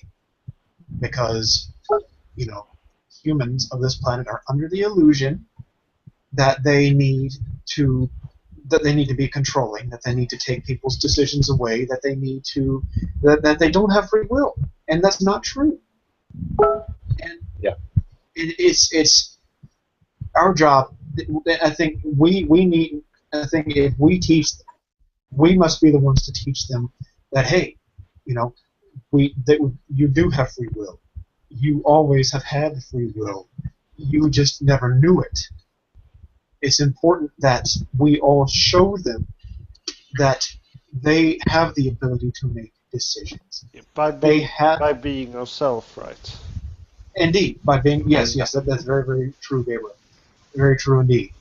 And that's actually a part of the mission in this life on this planet, even in the colonies, to help this planet ascend and to help it realize, to help the inhabitants realize who they truly are, and to make it fair for anyone and everyone here on this planet, because I believe in fairness, I believe in balance, I believe in everyone having free will and them being able to do what they wish to do. So that is a part of my mission to do that. 100%.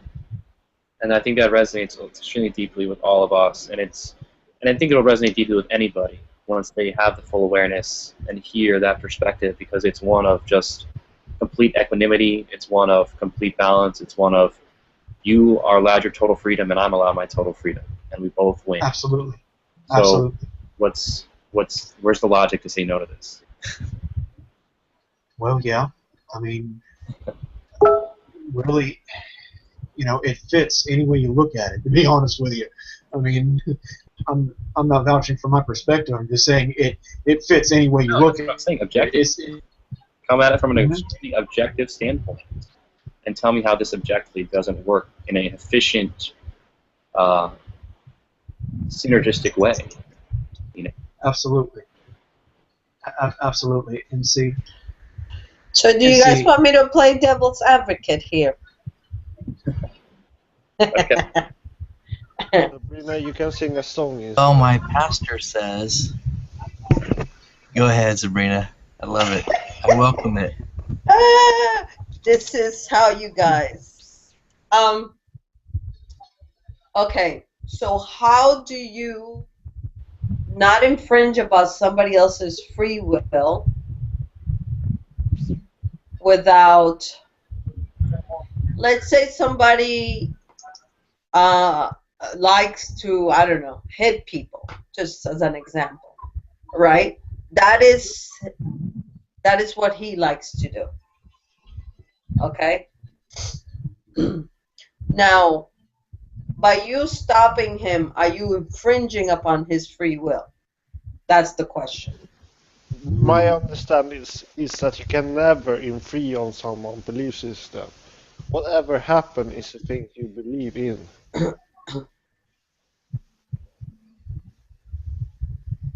You can never change someone's belief system, how they believe and experience the world. Right, They have a belief system that allows you to, say, locked into jail, for example. And then you can do that, but they already had that belief system before. Wait, you don't believe people can change their belief systems? I believe people can change their belief system. Okay. I'm just confused. I just meant that you can never really interfere with someone's belief system. What I understand. Oh, but you can. May I speak? Go ahead. Okay. I believe this, and I should say I acknowledge this, if you will. I acknowledge everyone's going to have free will, and like if someone hits another person, yes, they did it. However, I also bring it in the event of love. Loving doesn't necessarily mean that you have to hurt back, nor does it mean you have to be a victim. So really, it comes, once again, I bring up the case of balance. It comes in the fact that, yes, you allow them your free will, but you defend yourself at the same time. Okay, yes. But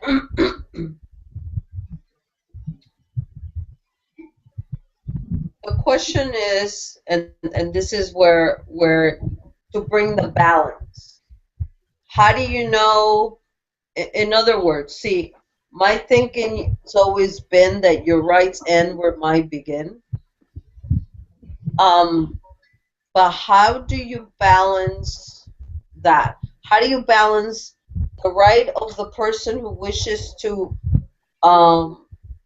do because he believes that the right thing is to do that, and the right of the other person who doesn't think that it's fair for them to get hit? So you're speaking. Okay. So you're speaking about perspectives. Is that correct? Right, because their perspectives is their beliefs. Here's the thing. Go ahead. Go ahead. Are you the third person observing this between two other people? Yes. So we're the observers. Okay. We're all the observers. So we're trying to see how do we balance, how do we keep both of their free will?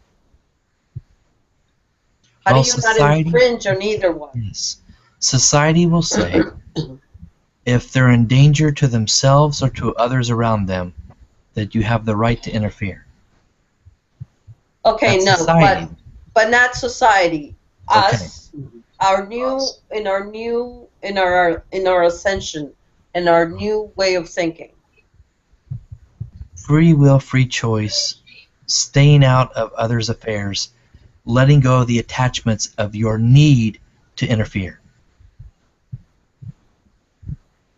That's a hard one. Okay, so especially if it's one of them is someone you truly love, or both. Okay, so you would say allow both of them to experience that? Because that's the what they're one to do and the one to right. get hit? The one that's choosing to hit and the one that's choosing to receive, see from that point of view, they're wanting to experience something, or that interaction wouldn't have taken place in the first place.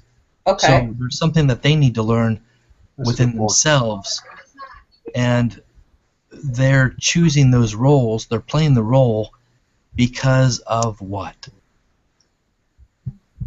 What made them want to experience this in the first place? Right. Okay. Anybody else have something to say?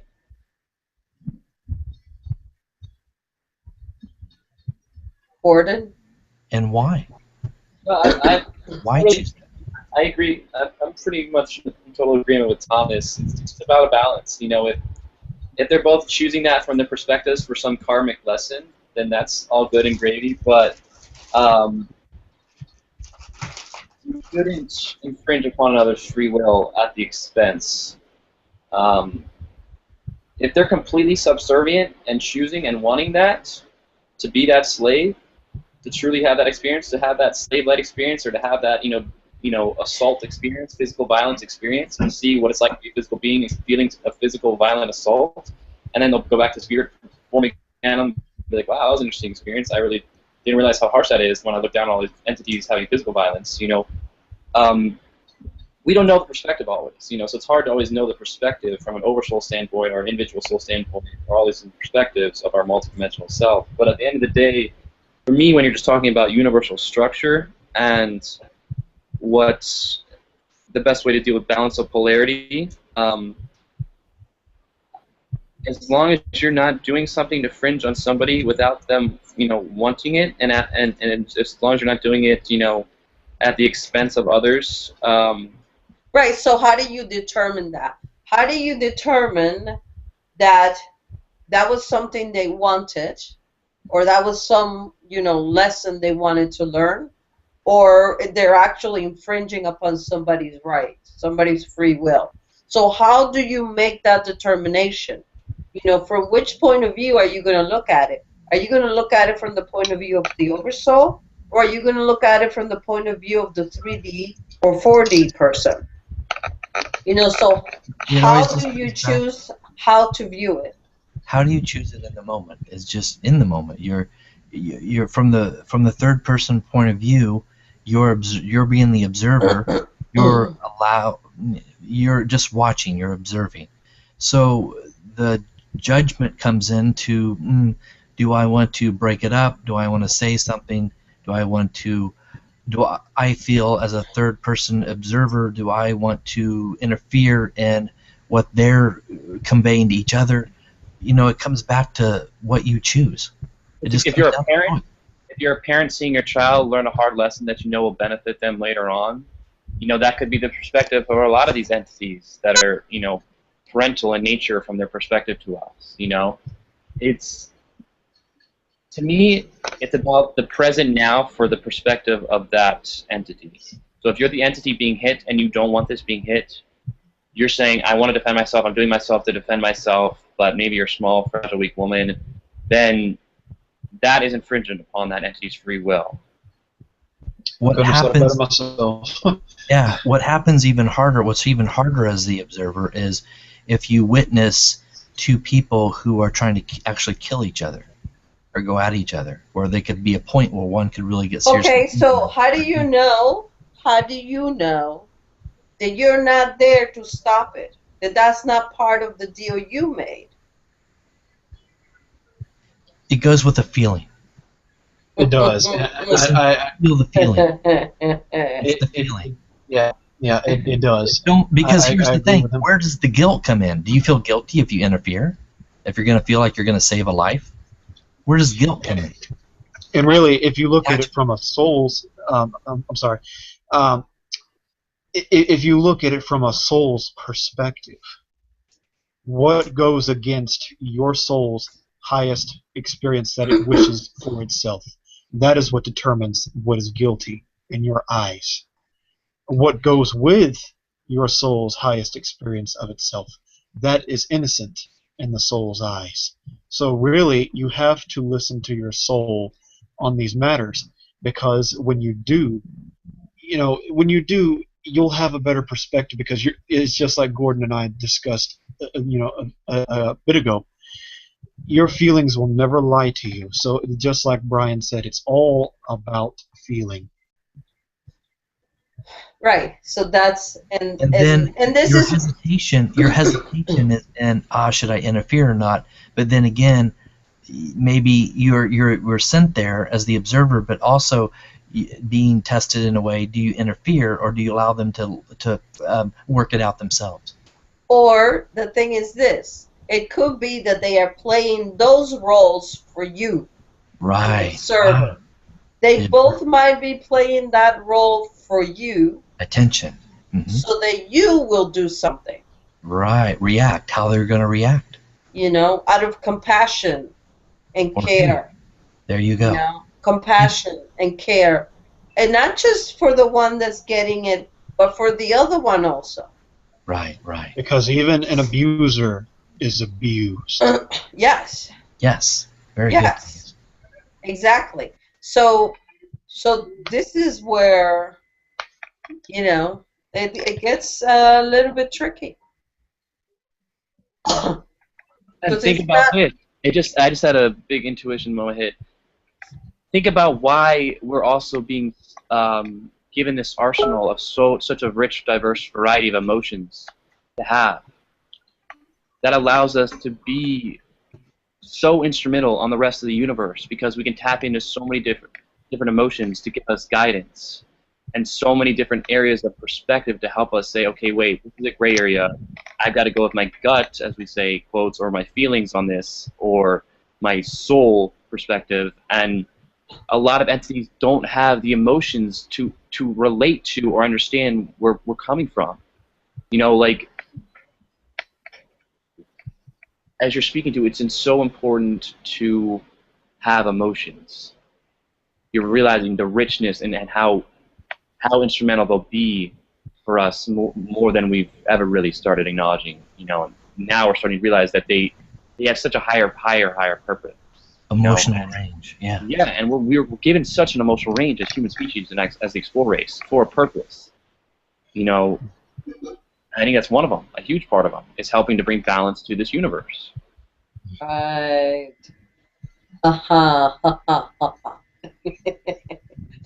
But you see, it's interesting because it's not as clear cut. And as you were speaking, I was thinking, could you imagine being Gerfit near, you know, our friends up there, and observing all the things that happen here, the wars, the this, the that, and you having to stand by and not do anything. Nothing. You It's can't do. It's a very hard thing. Exactly. It's a very hard thing to do. Yes, because you have to not interfere. So you have to stand by there and see all the violence, all the this, all the that goes on, and do nothing about it.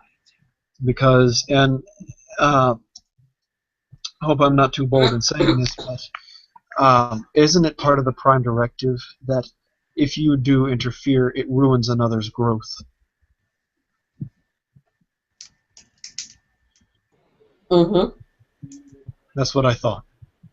Yeah. Because in you interfering with a war, or with a fight, with an argument, depending upon it, no matter how large or small it is, with you interfering in it, you would be taking away the lesson that person has to learn. It's just like a caterpillar in a cocoon. You know, caterpillar struggles to get out of the cocoon to become a butterfly, but he has to learn to do it on his own. You know, and it goes. I actually heard this parable of this man that come across a caterpillar on the side of the road, struggling to get out of his cocoon, but he couldn't do it. So the man reaches down, tears open the cocoon, out the caterpillar goes, takes off and flies in the air, but then he dies because his journey was interrupted. And I think that also goes as a metaphorical way in explaining the Prime Directive of us starseeds. You know, whether we're on this planet or not. Now you just put another thought in my head. So are we interfering with the Earth by us being here? Indeed. Good question. Now, that's something for you to think about. And then when we were talking before, that's why I've always thought when there are wars, and it doesn't mean no help, but when there is civil unrest in a country, the best way for you to get democracy or whatever you want to call it, it has to come from within. When another country comes in and pushes in and throws themselves in there, it's usually lost. It doesn't last because it didn't come from within. It came from the outside. That's right. It came from without. And the lessons to be learned by the people were not there. They didn't hunger it enough. And I was actually thinking about this today, that in many countries where there's been a lot of kids protesting and doing this and doing that, and I think it's brought about more change than having, it's normally the U.S. the one that gets this role to go in and try and do something. But I think it's the people that want it bad enough and say we had enough of this.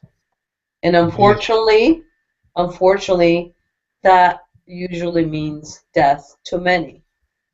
It does.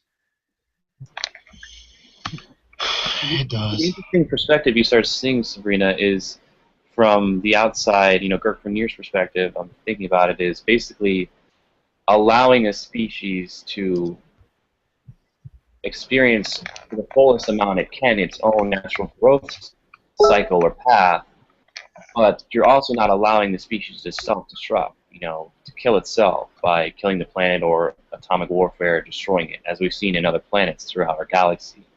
Absolutely. Yeah, it's almost like they come to help with like Thomas was saying, they're coming to help with the balance. Yes. Yeah.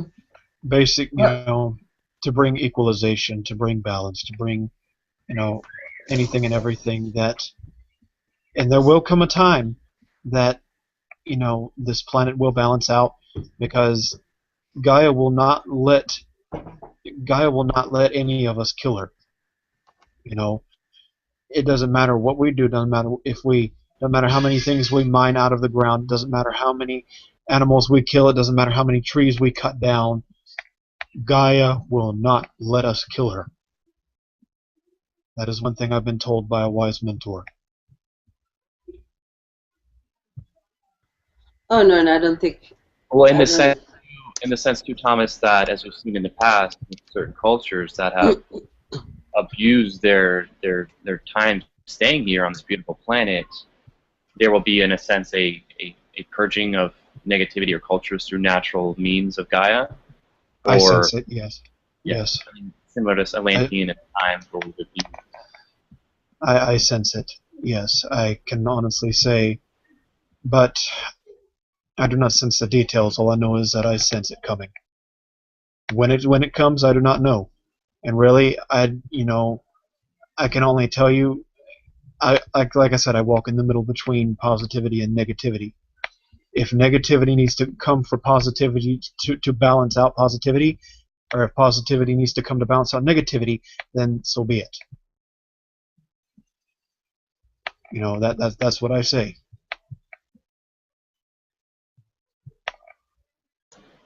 Yeah.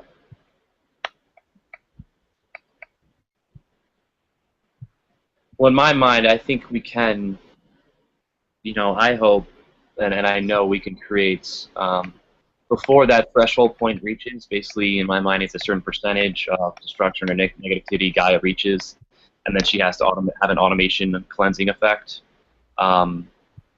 If we as a species can learn to become symbiotic and regenerative in our structures, I don't see any need then for Gaia to have that purging or that cleansing. There are multiple possibilities. There are multiple possibilities, and each one is different than the other. And until one of them coalesces in this time period, or in this manifestation of reality, then all of them are happening at once, is what I've learned. There's still all possibilities.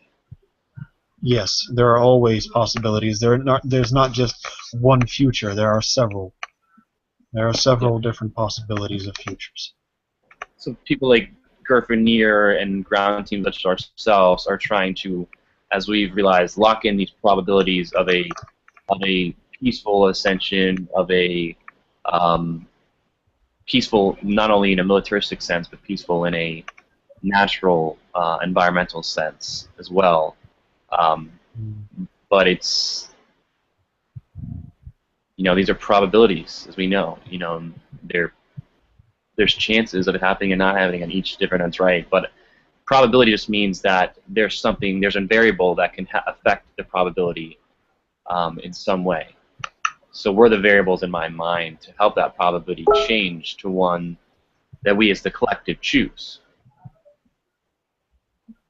And certain maybe individuals might have a different probability or path, but the overall threshold point of the collective, their choosing point, I think we can create through awareness, benevolent awareness, that probability and that lock in that timeline of, peaceful transition to the best of our ability. Indeed. One spark at a time. One little piece of diamond stardust that's just floating in the fabric of, source consciousness. And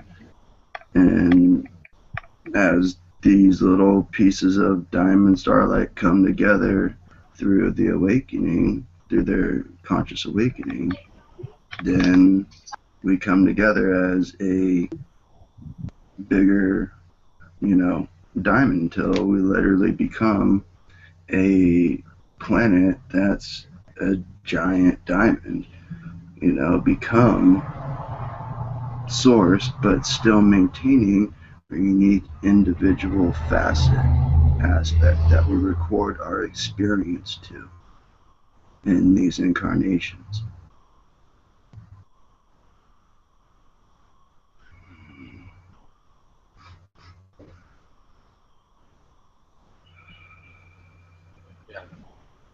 I think as long as we keep creating and attracting the benevolent energy and positive energy, then there will be more and more positive souls and lights to keep creating something, much bigger than ourselves. As long as we keep exuding. Especially when you take it into the workplaces. The more positive you are, the more people want to open up and share their stories with each other. It's when you have it's the attitude also. It's it's being the observer, watching our attitudes, how we treat each other, and when we're in the workforce, especially around other people, even at home or around families, it's really just listening to what they have to say and sharing that love with each other. When you're in the workforce, it's the smile, it's the little things that you do to make each other feel good inside, because as they grow and can expand and let go of their fears and doubts, what you really need is they start to open up. They start to share their vulnerability. They start to share the things, that held them back for so many years. They want to express themselves. They want to come out. They don't want to hide it anymore. They want to finally say, if he can do it or she can do it, why can't I? It's contagious, is what it is. Yeah. Energy is contagious, regardless of which kind it is and which derivative of which kind it is. Energy is always contagious, and that's what we all have to understand. Whatever, and it goes back to the whole thought converting to energy, converting to thought process. Whatever you think within your thoughts will project out in the universe as energy and will manifest. And that's why energy is so contagious, because it passes from person to person, from being to being, from species to species. It passes on to various people, and to various beings, to various entities of existence. And so that's why we have to be very careful about what we do manifest within our daily lives, and about what we continue to manifest in our daily lives. Because, Brian, it's like you said, just the little things, even the little things, the smallest things can manifest the largest impacts. It's amazing how that works. Thomas, I've been trying to manifest a peacock in my yard, and it hasn't happened yet. Oh, it'll happen. Give it time.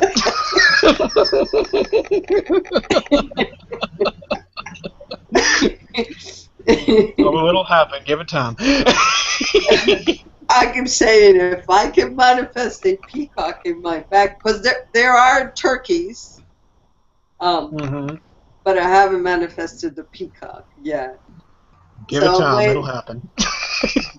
Once I manifest that peacock, I know I can manifest.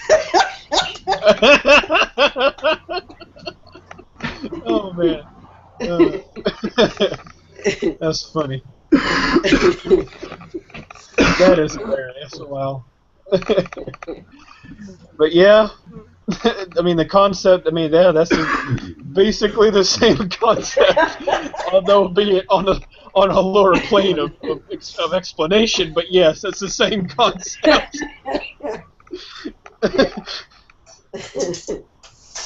I know. We were getting very serious. I always have to joke. There you go. There you go. So then the key kind of interesting thing that, and I think Char's spoken about this, is interesting is, it's getting that frequency to line up with another frequency. In a sense, saying basically, Sabrina's manifesting a peacock in her yard, or this guy asked Char, like, okay, well, I'm picturing you with a fork stuck in your head. But it's obviously not manifested. You don't have it in your head. I don't see that. But he's like, Char said, well, in some far-off reality, someplace, maybe I do have a fork stuck in my head, checking to see if I'm done, like joking around, like checking to see if I'm done in the oven or something. But like Tracy's saying, it is actually being created, because our imagination is that powerful. It's just basically not, it hasn't become the dominant frequency within our reality, in a sense. Meaning, and I'm trying to still fully grasp the physics, I guess, behind that, but basically two frequencies coming together strong enough to where it manifests from my end and then the receiving end of that entity, or is it? I think it's from both forms of deed, because thought turns to action, or actually thought turns to word, turns to action, turns to experience. Is basically how I was taught. That's how it manifests. See, energy, action is also energy. Word is also energy, even though it is, in my opinion, a lower form of thought, because words are often led to misinterpretation. They're just signs, insignias is what they are. And that's why you have to be careful with words. And that's why, it'll manifest in anything in any way. Go ahead, Gordon. Mm-hmm. No, I was just saying I agree. Yeah, I mean, we've obviously seen the evidence of playing a telephone game with your friends and see what the 10th guy says at the end of the line. It's probably a lot different than what the first guy said. Yes. That's not an efficient means, always. It's not an efficient means past a 1-to-1 ratio, really. Meaning at a 1-to-1 ratio, there can still be misinformation. With the source telling the first source, and then from there, all the other followers saying, "Oh, this is what he said," or "This is what this person said," or "This is what I read," which some guy wrote. So it's.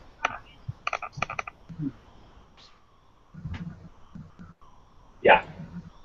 And the most important thing is when you do connect with people around you, like you said, sometimes, when we talk about, we share metaphysical concepts and constructs, but it's really about connecting with them in a way at their level that they can understand and appreciate the value of what you're saying. And I think that's where the feeling and the emotions come into play that are critical. If you don't really feel the words and show that you feel the words to people, they're not going to resonate with it as much. And by you saying that to them, you have to let go of your fears. Especially if we sometimes we try to, I'm gonna say talk over them, but sometimes we do that because we're so excited, we're in our passion, and we're trying to share with them the things that we've learned, but yet we got to remember that we got to bring it down a notch. We have to connect with them in a way that they can truly appreciate the message. And it's funny how you say that, Brian, because I lived in a household with lots of born-again Christians. So yes, I have earthbound souls around me 24/7. So yeah, and so really it's funny that you say that, because, and I've learned it the hard way, you can't say it on our level to someone who is at a lower level of growth. And really, it doesn't mean that it's bad or anything. Yeah, and don't even think of it as lower. Just say different. Yeah, or different. Yeah, there you go. That it's at a different. Because lower is going to only make them upset. Yeah. Make them upset. It basically, what's the word? It basically says that you're higher than them when in fact we all are equal. Right. But yes, that's a very good way of putting it. But anyway, you see, I've actually learned when you're dealing with earthbound souls that are at a different level of frequency and vibration than we are, it's best to explain it on their level as to they can understand it. Yes. Because it's important that we go, when we're amongst them, that we go by their customs, at least. Yes. We don't incorporate it into our souls. We simply blend in with them. Yes, because that's the whole thing. When you can harmonize with them, when you can harmonize with their differences of their opinions, when you can truly master that, you understand the compassion that you have for them, the understanding, the respect, the honor that goes with that, because you're saying, I see you. You exist. You're not pushing against them. You're not pushing against their religion. You're not pushing against anything. You're accepting them for them. And see, that is why we need to teach them by example, on their level, not by words, but by actions, on their level. That, because most religions these days, and I'm pretty sure everybody will agree with me when I say this, most religions these days, they are all about conversion. Right, to save the soul. It's like to save your life in the afterlife. But it's like, why not enjoy it here now? Be present. And really, Creator actually said it to me in this way. He basically said to me that in the Christian religion, they're basically saying that Jesus is saving you from what his Father did. Think about it. Creator, right? In that sense, in that form, as the Christians believe, was that, and yet Jesus was born from him, and yet people think that he's supposed to save us from what his Father did because his Father was the one that created us. Or are those around us trying to save? How do you say this? Those around us are trying to save ourselves from ourselves. Indeed, yes, and it's just a whole big mess. Is what it is, and which is why, like I said, the main point of what I'm trying to say is we need to show them by action that they have no need to convert. Yes. That they have no need to save us, that we do not need to be saved, they do not need to be saved, that they are already pure and perfect the way they are. Exactly. Yeah, because you don't really have to push against anything. It's just you showing the love and compassion that you have for them just by loving yourself and being that example. Yeah, it comes back to you. That's right. And as far as from a just purely efficiency standpoint with teaching them, that's the most efficient means of growth for them when you come to their frequency and then allow them to go from that frequency level up to the level you can, the frequency in the high, very high level, quantum physics talks and these things, you're not going to start and lead with that. But Yeah, just you're like in an academic setting or something, you build the growth wherever they're at from that frequency, and then you build them up with the trail, the breadcrumb trail of, okay, here's another nugget of awesome information, here's another nugget of awesome information, and then they're at the same frequency level as you, and you're discussing these very deep, in-depth, complex ideas, and maybe perceived, but that is the most efficient means, and it's also going to be the most efficient means to teach you as well. What I've found is when you come down to that frequency, you learn more about yourself, because when you're already, you already know a lot about the frequency you're at right now. It's your everyday self, but that allows you to experience, as you said, through their eyes, their perspective, to say, oh, wait, I missed this maybe about myself, or how I, go about certain things, and there's value being received always from both parties. And the greatest excitement is when they start to ask the bigger questions that you started asking a long time ago. When they're starting to get the seeds within them, you're planting those seeds, you're giving them something to think about, something to really chew on. Their mind's working, but then the heart starts to raise up, like, why am I here? What's this all about? It's just, who am I? These bigger questions. And when they start to find it on themselves, for themselves, through themselves, they realize that, God, I'm magnificent. I can do all this. I really can. One person can make a difference. We really can share these ideas and concepts, even in spite of fear. Even in spite of fear. It's okay. Yeah, no one wants to go first. Everyone wants to follow everyone else because it's easier. But when you have the courage to stand up and say, I can do this. I can change myself and reflect outward with no expectations. That's the biggest thing. Not fluffing ourselves up, but without the expectations, you realize that, its life is really worth living. Because I don't have to, I can be centered, I can be grounded, no matter what's going on in the rest of the world. No matter what negativity I see on TV, or whatever I feel the negativity, but yet I can still be centered and grounded and be in the moment.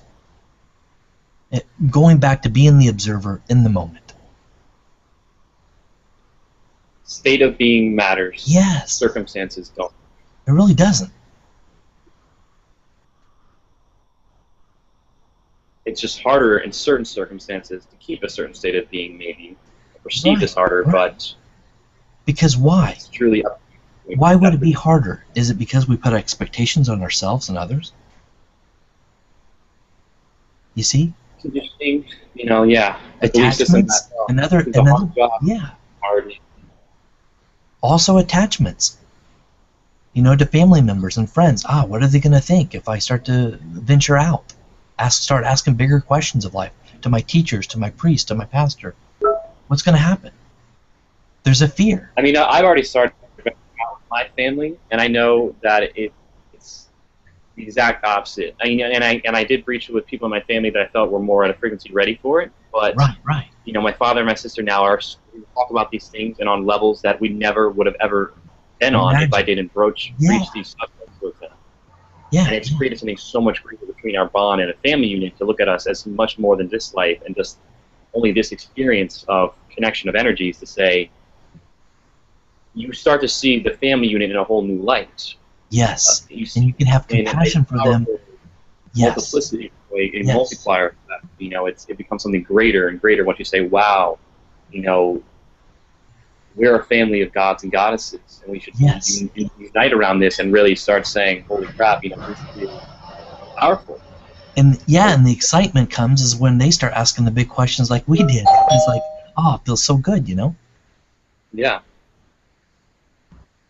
The yearning. The yearning to know more. Yeah, my sister, she just posted a picture saying, it was a hand, and it was all saying, we are all one, and it was something along those lines, but much more articulately stating that we were all one, and I was just Now, would your sister post that maybe years ago?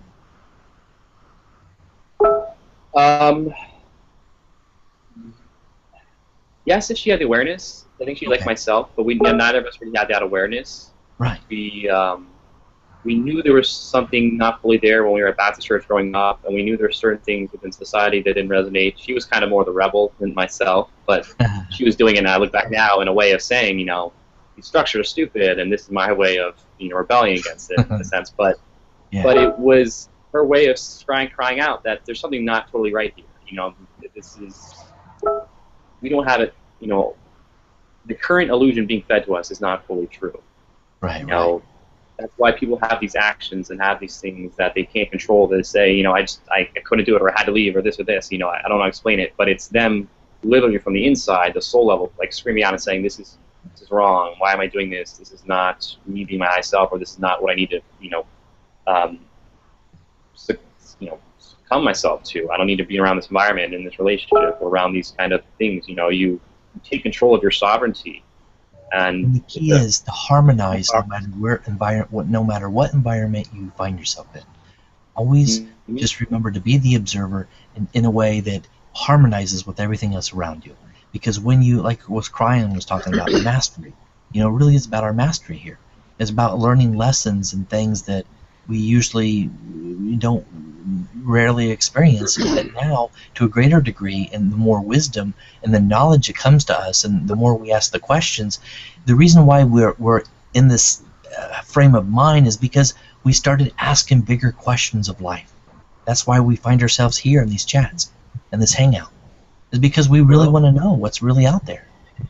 We want to know why we're really here, and what it means to the rest of, how our relationship is with the rest of the universe. And see, at the same time, when you do blend in, always remember to keep being yourself. Always keep yourself in the mix whilst blending in with others. And matter of fact, I will say this: whenever I came from the Christian faith, whenever I left it, I followed this Native American spiritual belief. It's called the Red Road, and it taught me to walk in the middle, to accept all things and respect all things. Don't follow them, just accept them and respect them. And take whatever you can that benefits you and yourself.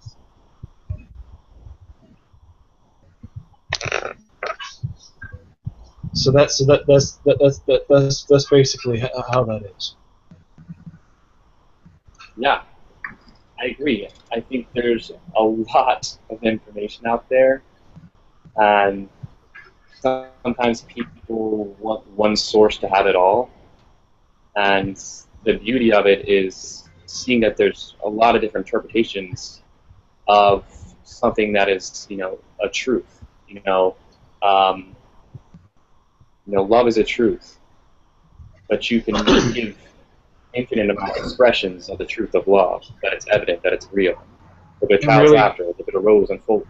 That it's just something that is true. Yeah. Something that is true or something that is false are simply relative terms. They're simply perspectives. What is true to me could be false to you. What is true to you could be false to me. It's all about perspective, and everybody has it. And that's just the way it is. Yeah. But learning from each other's perspectives and embracing each other's perspectives is the paradigm we need to really be moving toward, instead of saying, oh, your way of thinking is not the same as mine, so therefore it's wrong, and no more of that. It's learning to say, hey, everyone's perspective is unique, and we can learn from each other's, and we can grow ourselves. Even if you don't take in 100% of the perspective, maybe it's 1%, maybe it's 99%, but there is usually always something you can learn just by interacting with somebody else, even if they're the most negative of entities. Because maybe they'll challenge you some more about yourself and say, he got me there.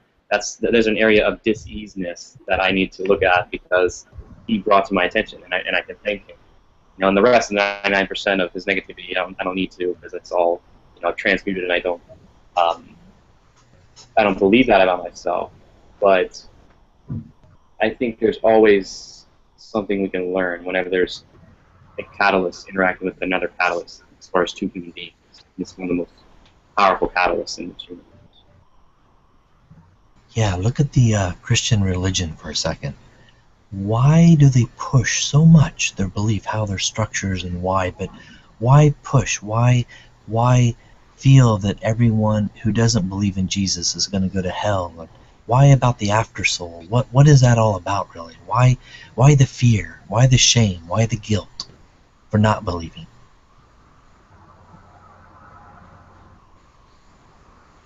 Where does that come from? You see? Yeah. So from their perspective, they're doing justice. From their perspective, they blame so passionately that this is the only way. This is the way. They're showing a part of themselves because this is the only thing they've ever known. So that's where the compassion comes in. For any religious group, or anyone who has a strong idea of the only one way to a source. Yeah. You know, that's yeah.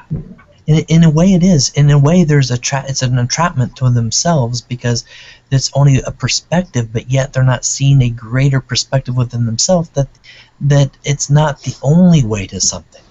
There's other multiple paths. Yeah. There's other ways. There's not just one way. You know, someone wrote that book, someone put those passages together to form a Bible, but yet, you know, it can be literally interpreted, it can be, you know, it's just, you know, it's metaphor, a book of metaphors, it can be viewed as, you know, which floats your boat, but yet there's something there, there's something that draws us to this book. What is that? Why Jesus? Why God? What's this all about? Who am I? Where do I fit in? You know, the thing that the Bible really focuses on in the people who preach about it, the preachers and the pastors or the priest, is more about it's always centered around earth. It's always centered around earth. But they never go into the greater questions of life of, you know, who am I? Why am I here? What's this all about? It's very limited perspectives. Not to judge them because that's you know how they're raised, generational, passed down from generation to generation. But yet there's something missing. No, it's just objective. I mean, this is you can make it very objective thinking. You know, look at it from a very, you know, scientific approach. If you have a lens that is only open this wide, Right. it's only gonna reflect this much light or absorb this much light. Right. If your lens is open to infinite amount of expressions, infinite amount of frequencies to come in, you'll have an infinite amount of possibilities to receive. Yes. You know, I mean, it's just basically our mind is a filter. How narrow is the filter compared to somebody else? When I was in the churches, I always threw this out there. The one thing that I questioned when I was about 10 years old, 10 and a half years old, I threw it out there to one of the pastors. I said, where do the dinosaurs fit in the Bible? I've read the whole Bible, but I don't see anything mentioned about dinosaurs. Can you please help me understand this? And they were dumbfounded. They're like, who are you to ask this question? You know, like, who's this, 10 and a half, 11-year-old asking these profound questions? Bones. Yeah, it's like, okay. I was like, I read the Bible, but I don't hear any mention of dinosaurs. Or, you know, if they're back millions of years ago, where's this all about? You know, can you show me this? But, creation, God made, made 6 days of creation, rested on the seventh. Okay, but, that still doesn't make any sense to me. So the mind gets in the way, like, figuring this out. It's like a puzzle, a jigsaw puzzle. But yet, there's scientific proof that, the world's a lot more, goes on and has been around a lot longer than 6,000-7,000 years. So it's now you see places like Göbekli Tepe that are 2,000 years old, that are incredible, 20 circular sites with the size of Stonehenge 6 to 8 ton monument men, and all these intricate drawings of humans and animals on all these incredible stone circles that they found. Now one of the sites was literally buried on purpose so that it would be preserved to be uncovered, later date. I mean, it's incredible, but it's pure proof that there's highly advanced civilizations far, far before Sumer or Babylon what we've been led to believe, you know. And Ooh. Now this we is- ask ourselves, with all this proof around us, with all the scientific knowledge, why do the churches, why and how do they stay in power? And how? What do you mean, how do they stay in power? How do they still exist? Why are the churches there? I can tell you why. Go ahead. There is a hunger within everyone. It exists within everyone. And obviously is that light within us that is always searching. It always is looking for those answers to those questions. And the churches have been the closest thing to giving those answers. And at times it's the only thing that helps make sense of life. Why are we here? So that has allowed the churches to remain because it gives them hope. It sort of helps make sense of things at times, you know, when things happen in your life that you can't make sense of. And it gives you comfort. And in some senses, it actually gives you a sense of understanding God. So that's why they are still there. That's beautiful, Sabrina.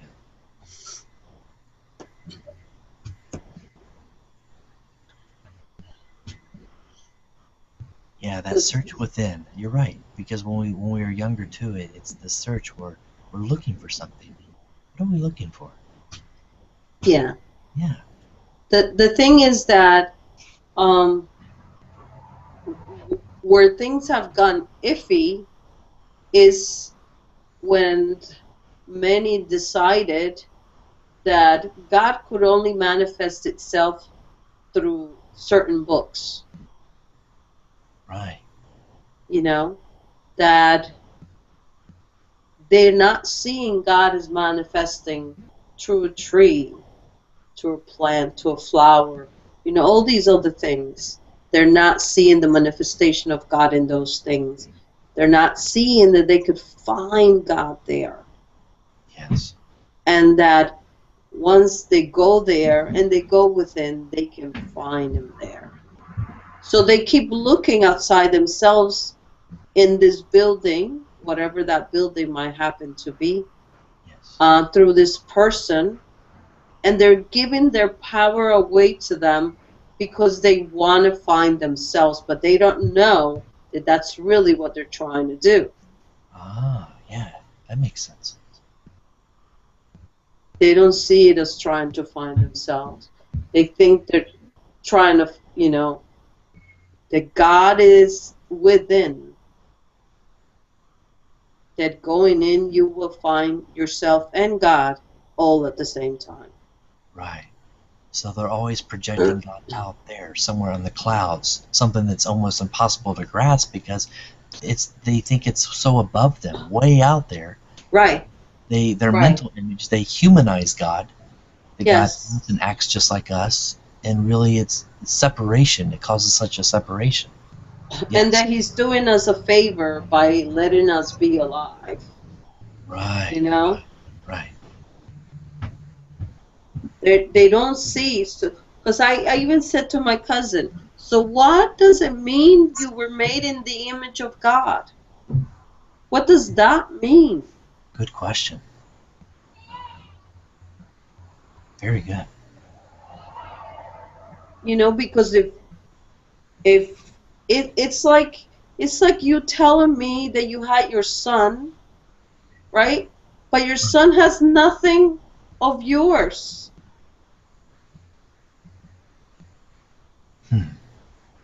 You mean a physical object or an appearance? Like a... Everything. Oh, okay. You know? Yeah, yeah. The mind, the ability to think, the ability to reason, the way he looks, the way, you know, all those things. are contained within us. Human characteristics. Right, right. Yeah. So if his son has it, why wouldn't we have them? Ah, I see. Yes, yes, the Son, Jesus. Right. Understood. You know, if Right, right. Because it's like, and they, especially when the churches, they talk about the Holy Ghost, the Holy Spirit. What is that? he tried explaining it to me. I don't remember at the moment. Yes. He tried telling me that. But I think they have created such a separation Right. between what they're looking for and who they are. Yeah, there you go. What you're looking for and who you are. Yeah, that's something. Yeah. All right, So, later, Gordon. Much love, hi, brother. Gordon. Much love. Later, Gordon. Thank you very much, brother. I was saying something like a Namaste. Namaste, brother. I think Yeah. Thomas fell asleep. The cat, the kid or cat? Somebody wants attention. Oh. Either kid, cat, or something. Oh, really? Where? Here, a kid or a cat? I don't know. I thought I heard a Maybe it's Justin. There's a kid somewhere running around the house, I think. Oh, it's a kid? Yeah, there's kids that live here. That's Oh, okay. Yeah, not in my room, but out in the house running around. Actually, at my family's house, they're sort of having a cookout, and so they're having people over in their household, and so that's probably what you're hearing on the outside. okay. No. No, but you were muted. Oh. It's Justin's kids. Oh. Okay. Gotcha. I got you. Okay. My kid is not here. They went out. Same here. Mine are gone. But yeah, the religion part is very fascinating because I believe that, you know, it affects so many of us and how we were raised also in some type of tradition, you know, or family members or friends that are part of the church or been part of the church before. And it's like, it's such a strong hold on our beliefs, how we were raised, you know, it's such a strong, this mentality of separation. Yes, and you would think that it would bring them closer, but it actually separates them more at times. Because you ask yourselves, what are most of the wars fought over? Religions. Yeah. Yes, because everybody thinks they're right. Exactly. And that's a challenge to get, you know, to bridge the gap, to move into a space where we can open their hearts somehow, just being the observers, but sharing with them that, you know, start slow in a way to help them think bigger thoughts, like, you know, like how often do you go outside and, you know, throw it out to them. How often do you go outside and look at the stars? Have you ever wondered what's really out there? Start thinking bigger, grander, you know? Right. Not just this planet. Exactly. But so many of us are, you're right, we're day to day, the 9-to-5 jobs, the 8-to-4, whatever it is, you know, we're so in survival mode, paying the bills and being somewhere on time, that we truly, many don't find the time to relax and enjoy life and look up at the stars, or it's a feeling. Even if you're blind, it doesn't matter. It's a feeling inside. What do you feel? Where's your thoughts, your emotions? You know, that there's got to be more to life than just the meets the eye, you know? Yeah, and I think many of us have forgotten to feel. To feel, yes. Because May I actually do it all the time, so. Yeah, and I love your perspective, Thomas. You shed so much light in these conversations because you really do. From a person who is legally, you're born blind. That's why I've always asked, in the dream times, in the shapes, the things that you see or observe, you know, the sensations that you feel, because your other Hey, what are you doing? your other Doing good. senses are Yeah, usually. What's going on? Yeah, get dressed. Come in here and socialize a little bit. Me, Kelsey, and her little baby's here and everything. That's your new dog? Yep, it is. What's his name? I can't pet him. Okay. I've met him in person. What's his name? Reagan. Reagan? Yes, his name is Reagan. What's up, Reagan? Hold on, you can't pet him. Oh, I'm petting him. Okay. I know. I've done it. I was there with you before. Oh, yeah. All right. All right, well, come out here, get dressed in a minute. Come out here and socialize with us a little bit. All right.